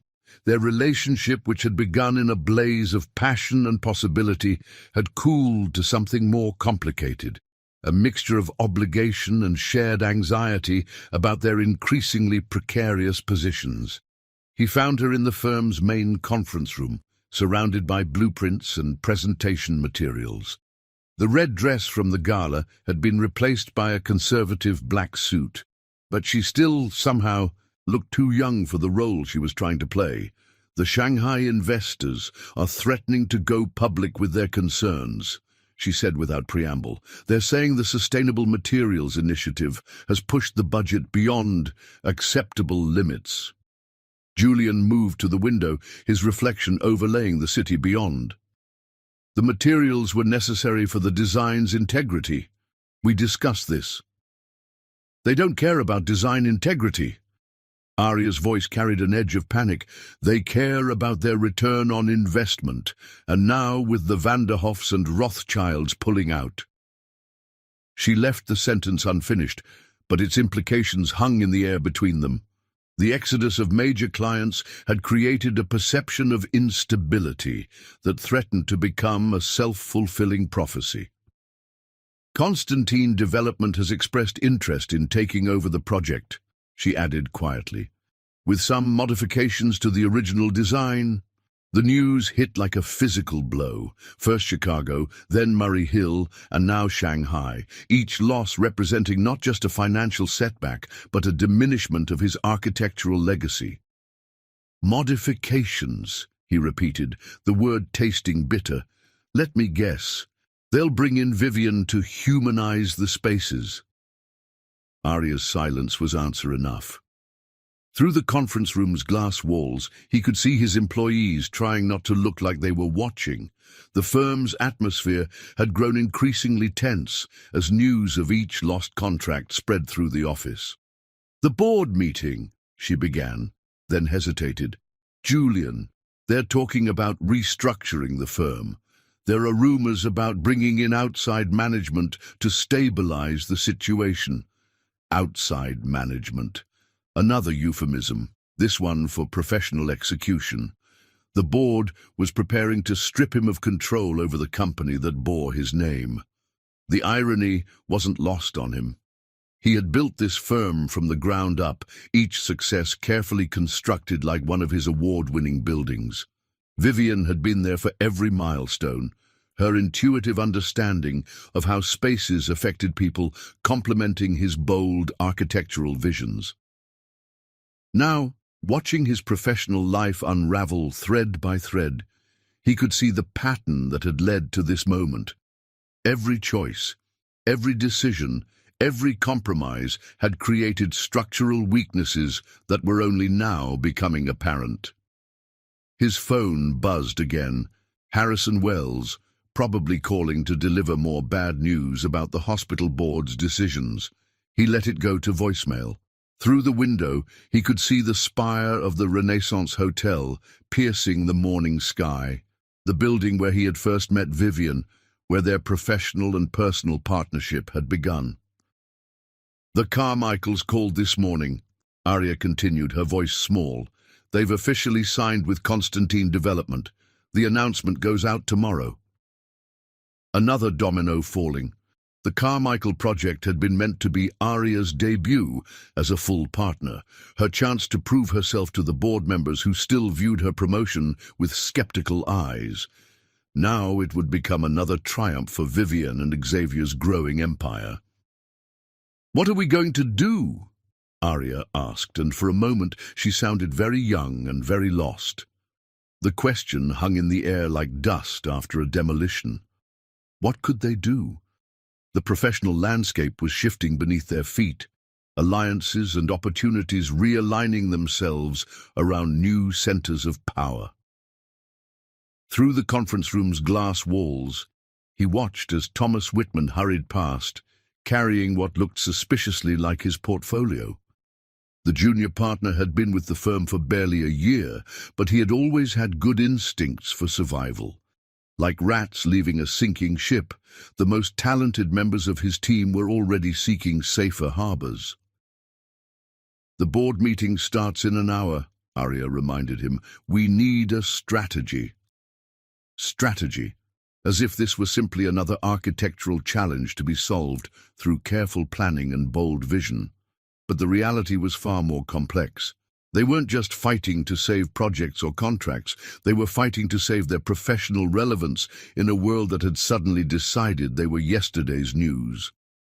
His phone buzzed yet again. This time, it was Sebastian Rothschild's office, probably calling to formally terminate their contract for the Murray Hill development. He had spent months designing that project, envisioning a series of buildings that would redefine luxury living in Manhattan. Now it would likely become another jewel in Constantine Development's crown. "Julian?" Arya's voice carried a note of need that set his teeth on edge. "Please say something." He turned from the window to look at her directly. The woman before him was beautiful, talented, and completely out of her depth.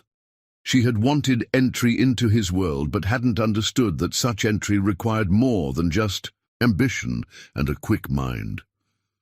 "What would you have me say?" he asked quietly.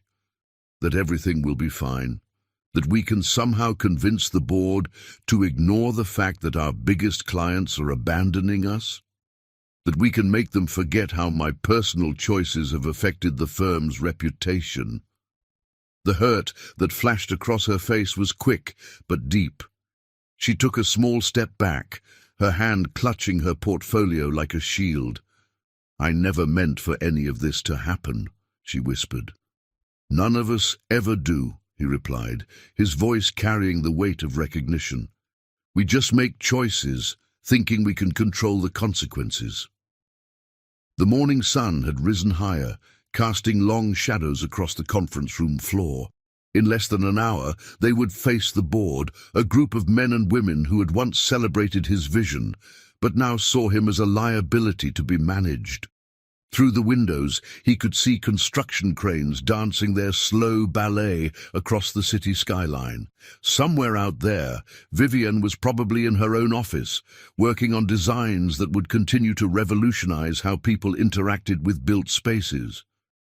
She had emerged from their divorce not broken, but transformed, like a building stripped to its bones and reconstructed with greater purpose. His phone buzzed one final time, a news alert. The headline made his breath catch. Constantine Development announces revolutionary approach to urban living. West Side Project to redefine Manhattan skyline. The accompanying photo showed Vivienne and Xavier standing before a scale model of what should have been his masterpiece. She looked radiant, confident, completely in her element. Xavier's hand rested at the small of her back in that now familiar gesture of protective support. "The board members are arriving early," his assistant announced from the doorway. "They're gathering in the main conference room." Arya's face had gone pale. "Julian." "I know," he said, straightening his tie with practiced precision. "It's time to face the music." They walked together toward the conference room, their steps echoing in the suddenly quiet office. The morning light caught the Pritzker Prize as they passed, making it shine like a reminder of past glory now fading. The unraveling of a life's work, he reflected, happened not in dramatic moments, but in quiet accumulations of consequence.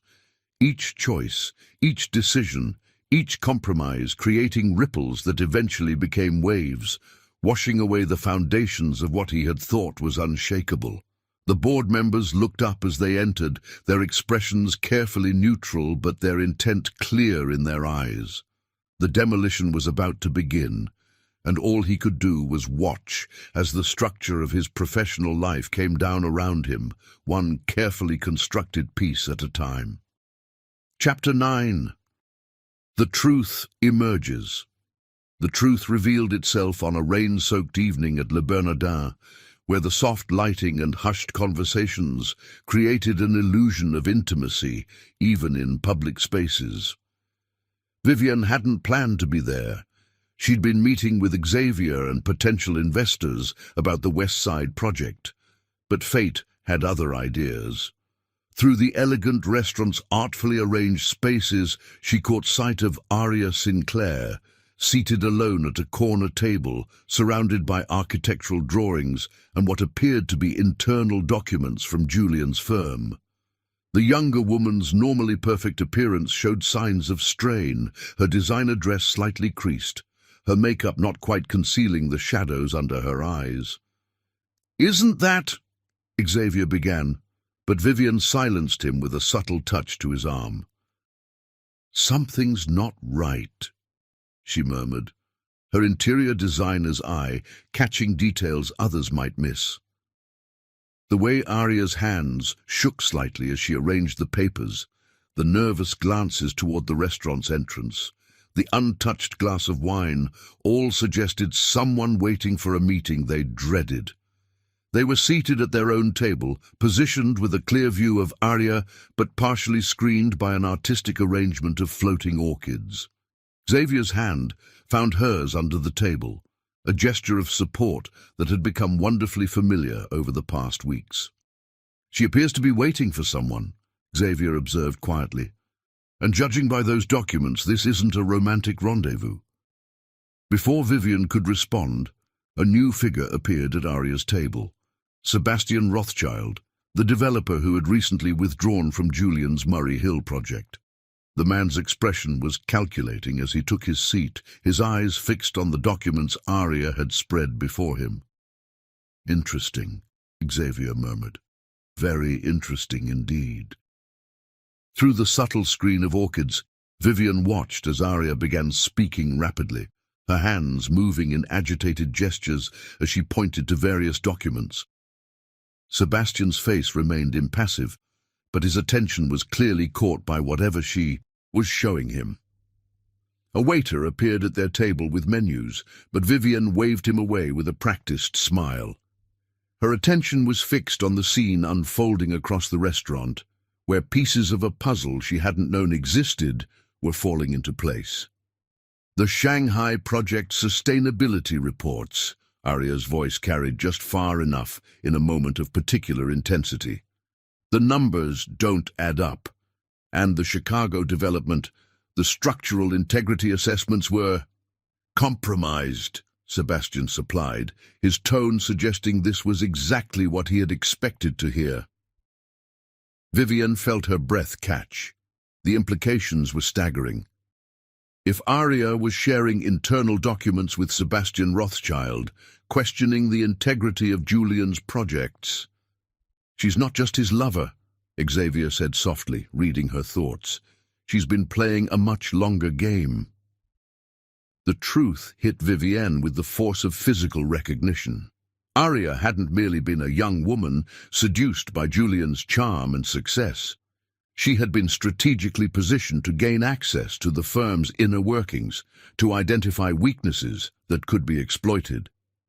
"The board meeting tomorrow," Arya was saying, her voice tight with controlled anxiety. "They're bringing in outside management. Once that happens, access to these records will be restricted." Sebastian nodded thoughtfully, his fingers trailing over what appeared to be financial projections. "And Julian suspects nothing. He's too caught up in his own narrative," Arya replied, a note of something contempt, regret, coloring her voice. "The brilliant architect brought low by scandal. He hasn't noticed that some of his recent project failures were helped along." The pieces continued to fall into place in Vivienne's mind. The rapid succession of lost contracts, the seemingly coincidental timing of client withdrawals, the whispers about structural concerns in projects that should have been sound. It hadn't all been natural consequence. Someone had been carefully orchestrating Julian's professional decline. "How long?" Sebastian asked, echoing Vivienne's unspoken question. 2 years, Arya admitted. The firm was already showing signs of weakness, too focused on dramatic statements over practical functionality, too dependent on Julian's reputation rather than solid engineering. It just needed a little push. Xavier's hand tightened slightly around Vivienne's. They both understood the implications of what they were hearing. Arya hadn't destroyed Julian's empire. She had simply accelerated its inevitable collapse, using his own hubris as the mechanism of his downfall. "And your relationship with him?" Arya's laugh held no humor. A means to an end. He was so easy to read, the successful man entering his middle years, surrounded by younger talent, desperate to prove he hadn't lost his edge. All it took was a few well-placed compliments, some strategic challenges to his designs. The words struck Vivienne like arrows, not because they hurt, but because they revealed how completely she had misread the situation. She had cast Arya as the other woman, the younger replacement, when in fact she had been something far more calculating, an agent of destruction working from within. Arya continued, sliding another document across the table. "The cost overruns weren't accidental. Once I had partner status, it was simple to adjust the numbers, to push for more expensive options while knowing they would never be approved." Sebastian's smile was cold but appreciative. Clever girl. And now? Now the firm is vulnerable. The board will vote tomorrow to remove Julian from leadership. Once that happens. She left the sentence unfinished, but its implications hung in the air like smoke. Through the orchid screen, Vivienne watched as Sebastian gathered the documents with practiced efficiency. "Your timing is impeccable. Constantine Development's recent successes have created a vacuum in the market, with Ashworth Architects destabilized. The field is open for new players," Arya finished. "Players who understand that architecture isn't just about artistic vision, it's about practical execution and market dynamics." The rain outside had intensified, casting shifting patterns on the restaurant's windows. Vivienne sat in perfect stillness, processing the revelations of the past few minutes. The story she had told herself about her marriage's end, about betrayal and passion and midlife crisis, had been too simple, too personal. The truth was far more complex, and in its way, far more devastating. "What are you thinking?" Xavier asked softly, his thumb tracing gentle circles on her palm. Vivienne considered the question carefully. She should have felt anger, perhaps, or satisfaction at discovering Julian's downfall had been orchestrated rather than accidental. Instead, she felt an odd sort of peace, the kind that comes with finally solving a puzzle that had seemed incomplete. "I'm thinking," she replied just as quietly, "about the difference between destruction and dissolution, about how some things fall apart because they're pushed, and others because they were never truly solid to begin with."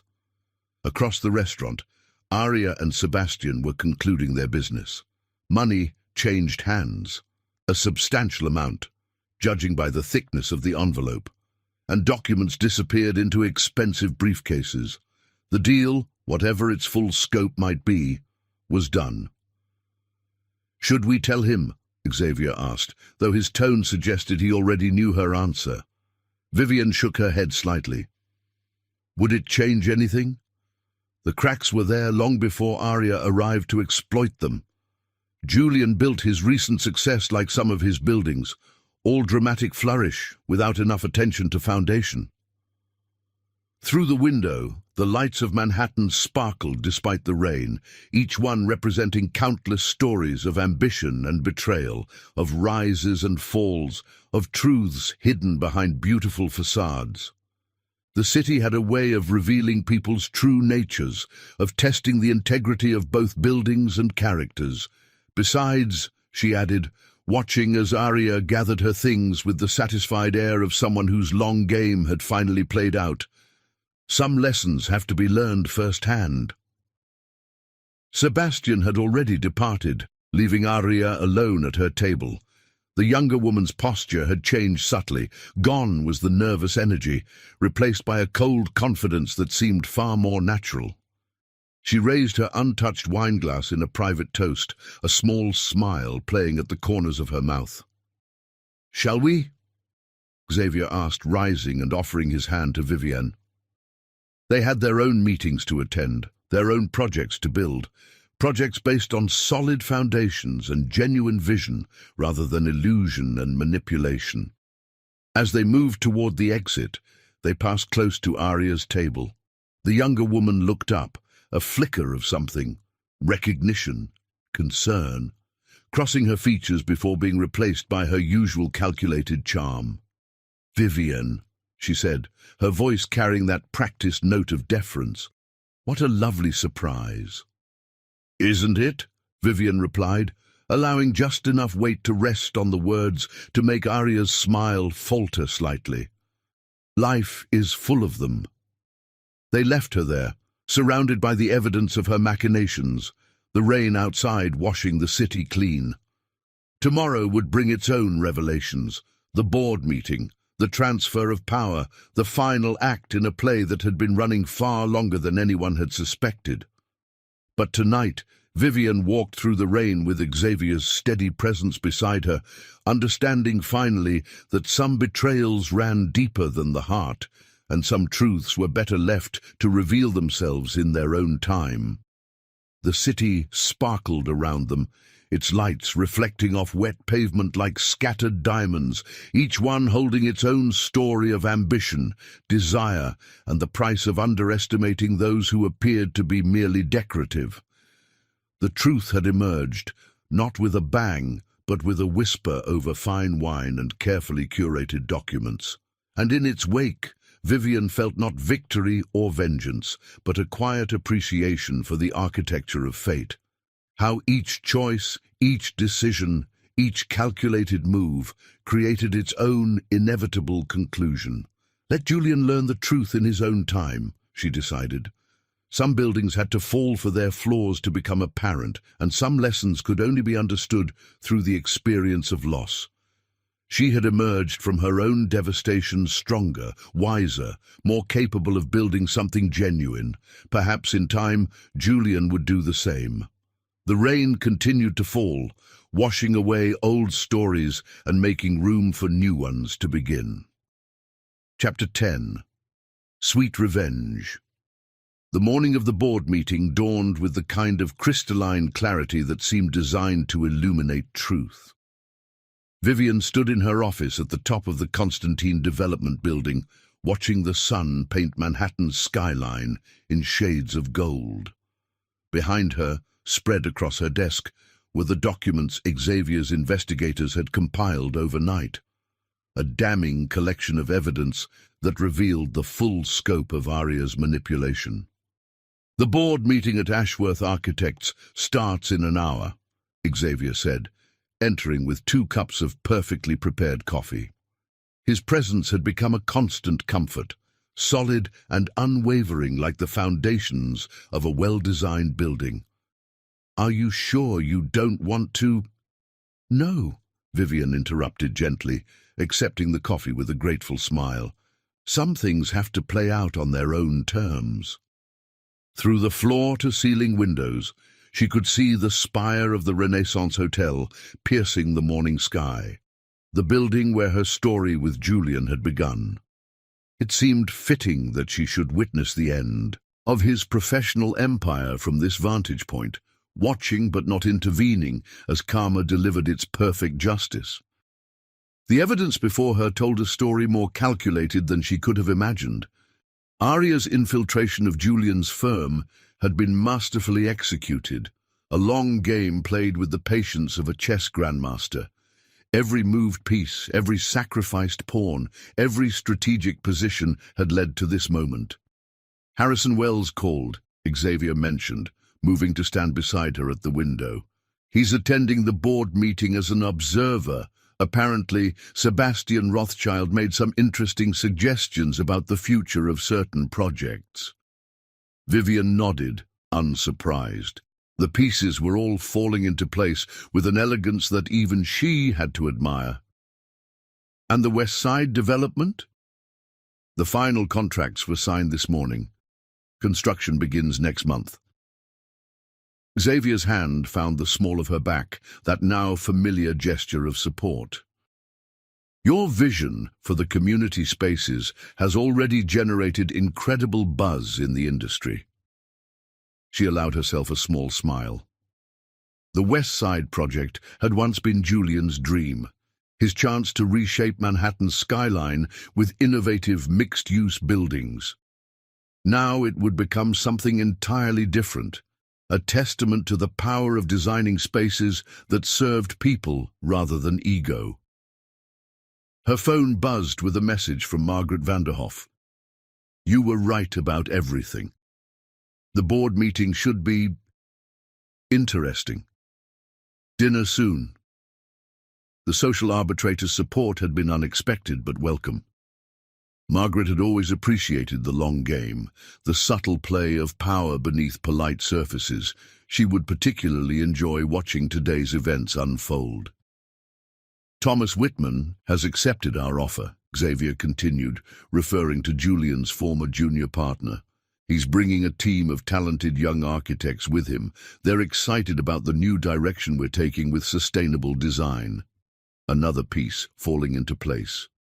Thomas had been one of Julian's most promising protégés before Aria's arrival, had shifted the firm's dynamics. His defection, along with key team members, would be yet another blow to Julian's already crumbling empire. Through her office windows, Vivian could see the morning sun reflecting off the glass facades of buildings she had helped design.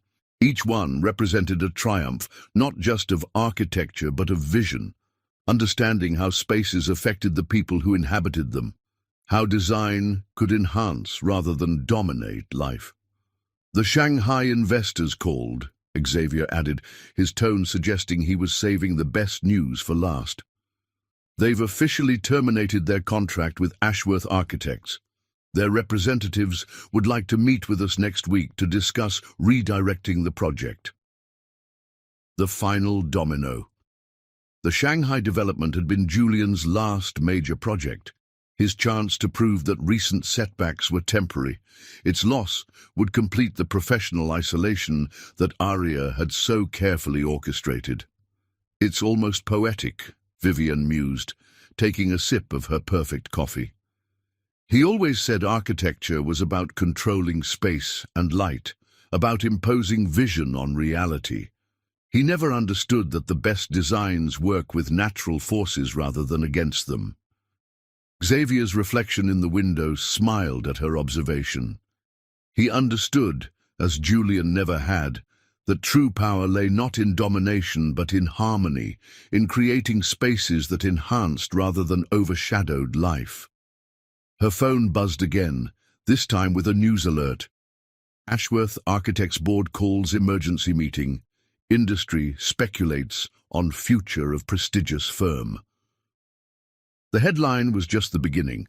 By day's end, the architectural world would be abuzz with news of Julian's removal from leadership, of project failures and client departures, of a once great firm brought low by hubris and mismanagement.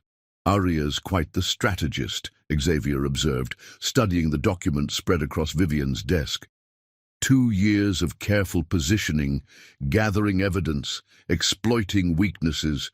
She could have had a brilliant career in corporate takeovers. She still might, Vivian replied, though her tone suggested it wouldn't be in Manhattan. Some betrayals once revealed closed doors permanently in their world, though I suspect Sebastian Rothschild will ensure she's well compensated for her services. The evidence painted a clear picture.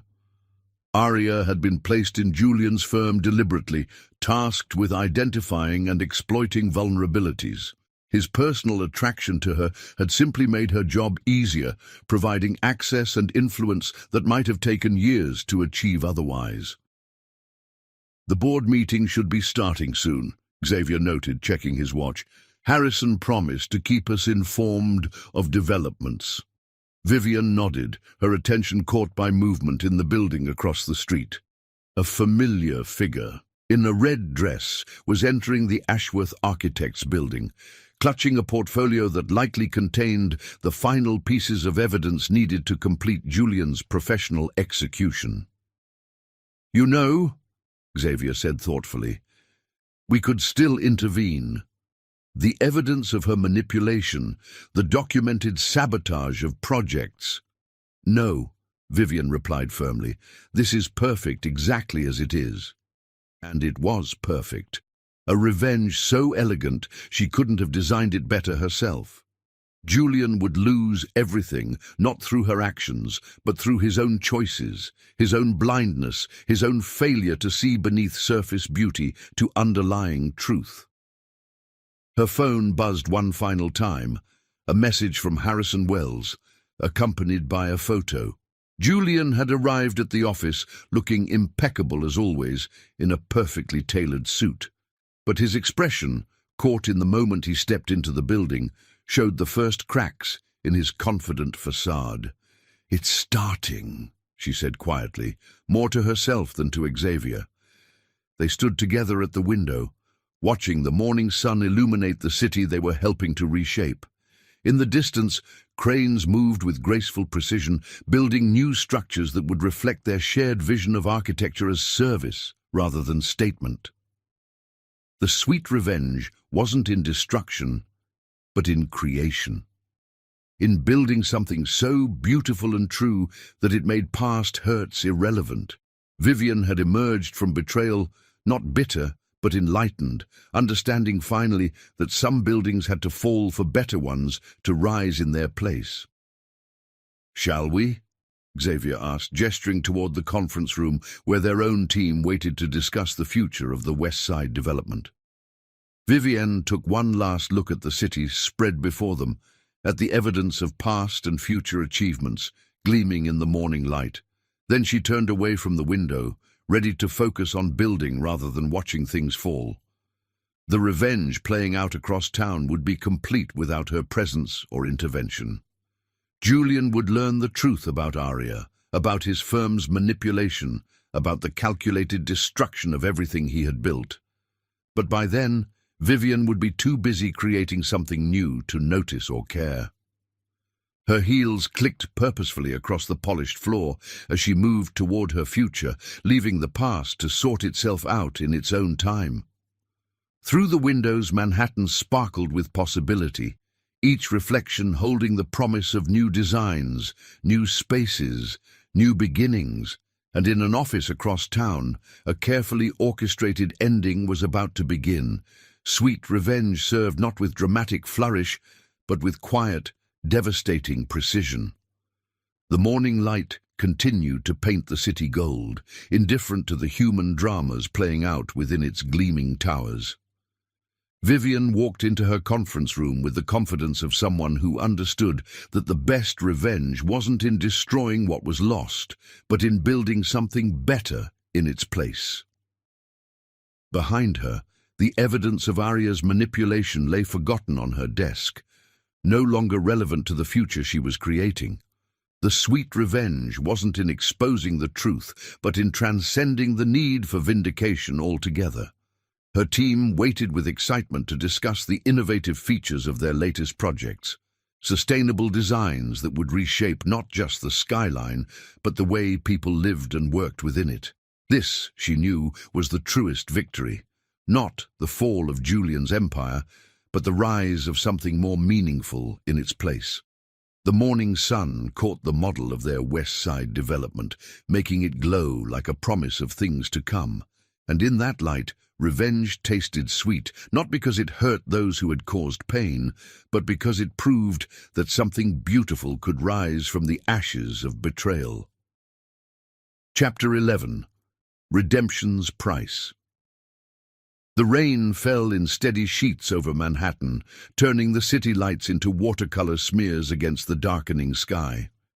Julian Ashworth stood before Vivian's townhouse, his Italian leather shoes soaking in a puddle he hadn't noticed. The rain had plastered his expensive suit to his body, but he barely felt the cold. After the events of the past 24 hours, physical discomfort seemed trivial in comparison to the weight of truth he now carried. The board meeting had been worse than he could have imagined, not because of the professional execution, he had expected that, but because of the revelations that had accompanied it.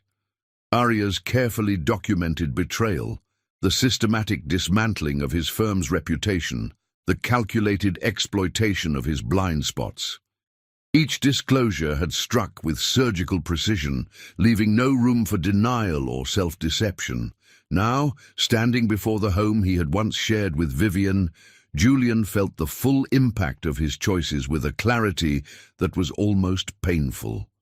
The townhouse looked different. She had redecorated, of course. The warm earth tones they had chosen together had been replaced by cool blues and silvers, creating an atmosphere of serene sophistication that seemed to mock his rain-soaked desperation. His hand hovered over the doorbell for a long moment before he finally pressed it. The sound echoed inside, and he imagined Vivienne moving through the redesigned spaces, perhaps hesitating when she saw his silhouette through the frosted glass panels. The door opened, and there she was. Vivienne wore a cashmere sweater in a shade of grey that matched the stormy sky, her elegant composure a stark contrast to his bedraggled state.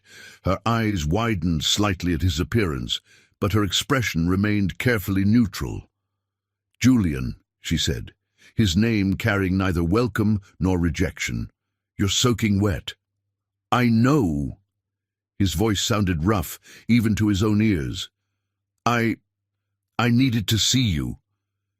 She studied him for a long moment, perhaps reading the devastation in his face, the way his usual confident posture had crumbled under the weight of revelation. Finally she stepped back, opening the door wider. "Come in before you catch pneumonia." The foyer was exactly as he remembered, but everything else had changed. The living room, once filled with their shared collection of art and artifacts, now featured a carefully curated selection of pieces that spoke of individual taste rather than compromise. The space felt larger, airier, more authentic somehow.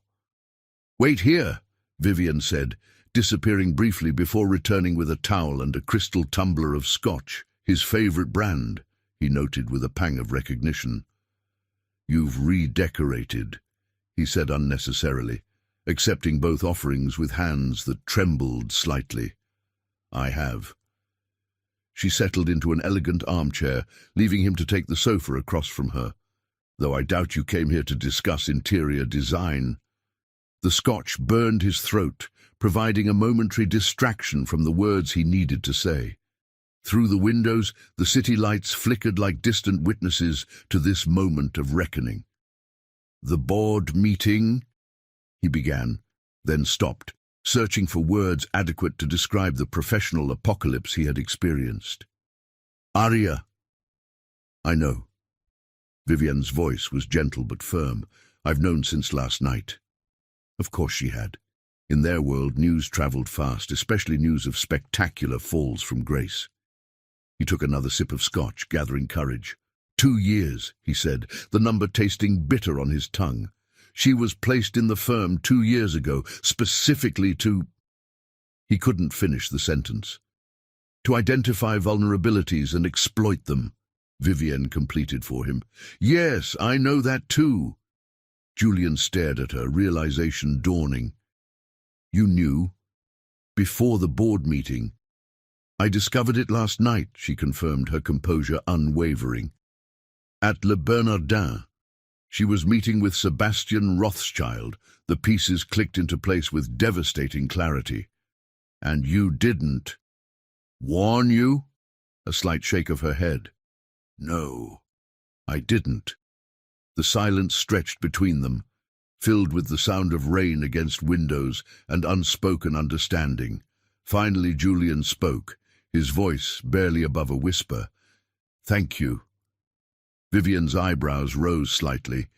"For not warning you? For letting me learn the truth on my own terms?" He ran a hand through his wet hair, sending droplets scattering across the pristine upholstery. "For not trying to save me from my own choices." She studied him thoughtfully, perhaps seeing for the first time the man who had emerged from the ruins of his own making. "Some lessons have to be learned firsthand." "I've lost everything," he said, but there was no self-pity in his voice, only recognition. "The firm, my reputation, my legacy." "No," Vivian corrected gently. "You've lost what wasn't real to begin with. The firm was built on ego rather than substance. Your reputation was based on dramatic statements rather than genuine innovation. Your legacy—" She paused, choosing her words carefully. "Your legacy is still yours to write." Outside, a flash of lightning illuminated the city, followed by a low rumble of thunder. Julian watched the rain trace patterns down the windows, reminded of tears he had never allowed himself to shed. "I'm sorry," he said finally, the words carrying the weight of years of recognition. "Not just for Arya, but for everything before that. For taking you for granted, for thinking passion was more important than partnership, for—" "Stop!" Vivian's voice was firm but not unkind. "You're not here for absolution, Julian. You're here because you finally understand the price of the choices you made." She was right, of course. She had always been right about the things that mattered most. He looked around the room again, seeing not just the changes in decor, but the transformation they represented. "You've built something beautiful," he said, meaning not just the redesigned space, but the life she had created from the ashes of their marriage. "Something real." "Yes," she agreed simply, "because I understood that true beauty comes from authenticity, not artifice, something you used to know before you started designing for impact rather than purpose." The scotch in his glass caught the light, amber waves reflecting like the years they had shared. "Do you think," he began, then corrected himself. "No, I know it's too late for us. But do you think it's too late for me? To remember who I was before all this?" Vivian was quiet for a long moment, considering his question with the same thoughtful attention she brought to all her designs. "That depends," she said finally, "on whether you're ready to build from truth rather than illusion." Lightning flashed again, closer this time, illuminating them both in stark relief. Vivienne, elegant and composed in her chair, Julian, still damp and dishevelled on her perfectly appointed sofa. The contrast was almost poetic in its symbolism. "I don't know how," he admitted, the words costing him the last remnants of his pride. Yes, you do. Her voice carried absolute certainty. You've just forgotten. Remember the Renaissance Hotel? How we argued about the flow of space, about putting human experience before architectural statement. That was truth. That was real. The memory hit him with physical force, their first collaboration, when her challenge to his design had led to something greater than either of them could have created alone. Before ego and accolades had distorted his vision, before he had started believing his own press. The children's wing at St. Grace's, he said slowly. Your design, it's revolutionary because it's honest, because it serves people rather than imposing on them. Now you're remembering. Vivian's smile held no triumph, only recognition of a truth finally acknowledged. They sat in companionable silence for a while, listening to the storm rage outside, while the warmth of the scotch and the weight of understanding settled between them. Finally, Julian stood, his clothes now merely damp rather than soaking. Thank you, he said again, meaning it more deeply than before, for showing me what real strength looks like, what real creation can be. Vivian rose as well, walking him to the door. Just remember, she said as he stepped back into the rain, redemption isn't about reclaiming what was lost. It's about building something new from the lessons learned. The door closed softly behind him, and Julian stood for a moment in the rain, looking up at the house that had once been his home. Through the windows, he could see the gentle glow of the life Vivian had built without him, beautiful, authentic, and complete. He turned and walked away, each step carrying him not toward what he had lost, but toward what he might still become. The rain continued to fall, washing away old illusions and making space for new foundations to be laid. Behind him, the townhouse stood as a testament to the price and possibility of redemption, not in grand gestures or dramatic statements, but in the quiet acceptance of truth and the courage to begin again. Chapter 12. Full Circle. 1 year later, the Saint-Germain ballroom sparkled with the same crystalline elegance that had witnessed the beginning of this story. But tonight, everything was different.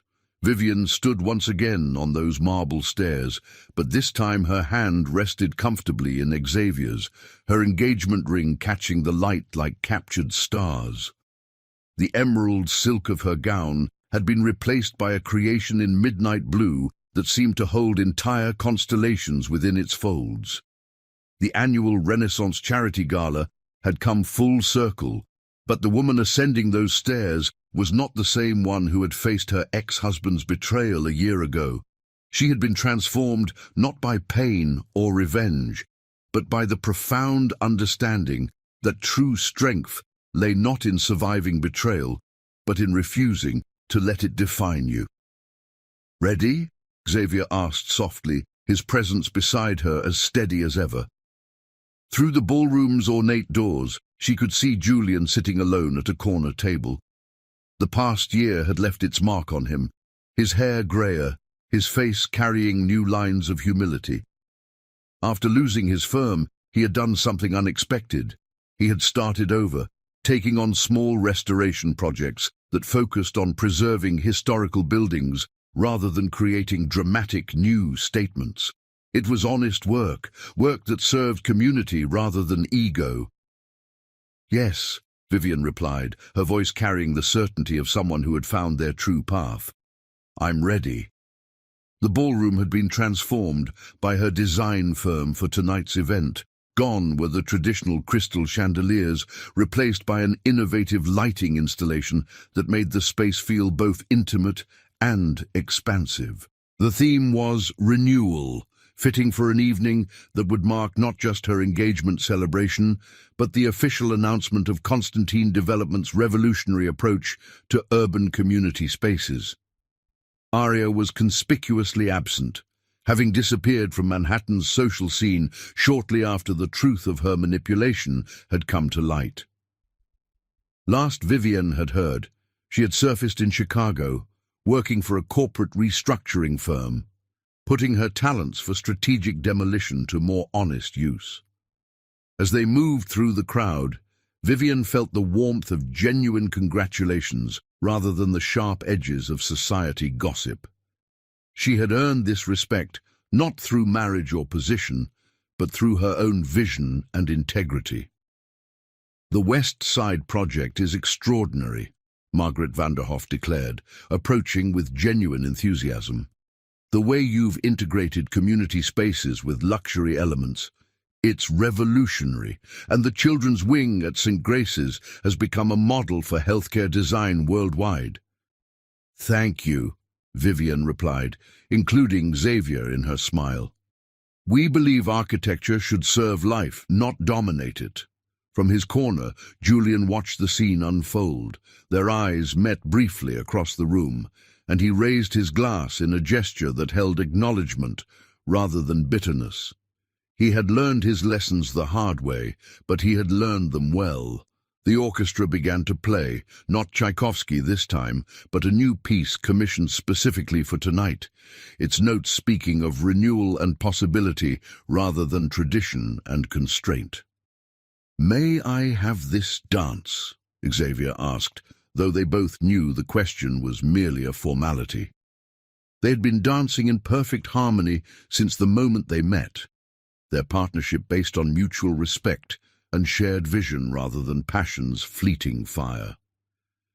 As they moved across the dance floor, Vivian caught glimpses of their story reflected in the ballroom's mirrors. The woman who had faced betrayal with grace, the man who had seen her strength rather than her wounds, the path they had built together towards something greater than revenge. The evening flowed around them like light through perfectly designed spaces, each moment carrying its own significance. The announcement of their engagement was met with genuine joy. The presentation of the West Side Project's final phase drew excited murmurs of appreciation. But it was the quiet moments between these events that held the deepest meaning, the shared glances, the gentle touches, the unspoken understanding that they had built something rare and true. As midnight approached, Vivian found herself back on those marble stairs, looking out over the gathered crowd. She saw Julian preparing to leave, his solitary figure carrying both regret and redemption. She saw her own team of designers and architects, passionate young talents who shared her vision of creating spaces that enhanced lives rather than egos. She saw Xavier waiting for her at the bottom of the stairs, his love for her as solid as the foundations they built together. And in that moment, she understood the final lesson of her journey, that the greatest revenge against betrayal was not in destroying what was lost, but in creating something so beautiful that the past became irrelevant. She had not merely survived betrayal, she had transcended it, using its lessons to build a life more authentic and meaningful than any she could have imagined before. The night air carried the promise of spring as they stepped out onto the terrace. The city spread before them like a canvas waiting to be transformed by their shared vision. Tomorrow would bring new projects, new challenges, new opportunities to create spaces that served life's deepest purposes. But tonight was for celebrating not just their engagement, but the triumph of integrity over illusion, of creation over destruction, of love that built rather than possessed. "Look," Xavier said softly, pointing to where the first light of dawn was beginning to paint the sky. "A new day." Vivian leaned into his embrace, feeling the solid warmth of his presence. "A new beginning," she agreed. Behind them, the gala continued its elegant dance, but they stood together in the growing light, understanding that true love was not about grand gestures or passionate declarations, but about building something lasting, something real, something that made the world better by its very existence. The city began to wake around them, its buildings catching the first rays of sun like promises waiting to be kept. And in that moment of perfect clarity, Vivian knew that she had not just survived her story, She had transformed it into a testament to the power of authentic living, of choosing creation over destruction, of building beauty from the ashes of betrayal. For in the end, the greatest victory was not in making others suffer for their wrongs, but in refusing to let their wrongs define your future. The sweetest revenge was not in destruction, but in creation, not in hatred, but in growth, not in bitterness, but in the quiet joy of building something true and lasting and beautiful. As the sun rose over Manhattan, painting the city in hues of possibility, Vivian and Xavier stood together on the terrace, their love a testimony to the power of building rather than breaking,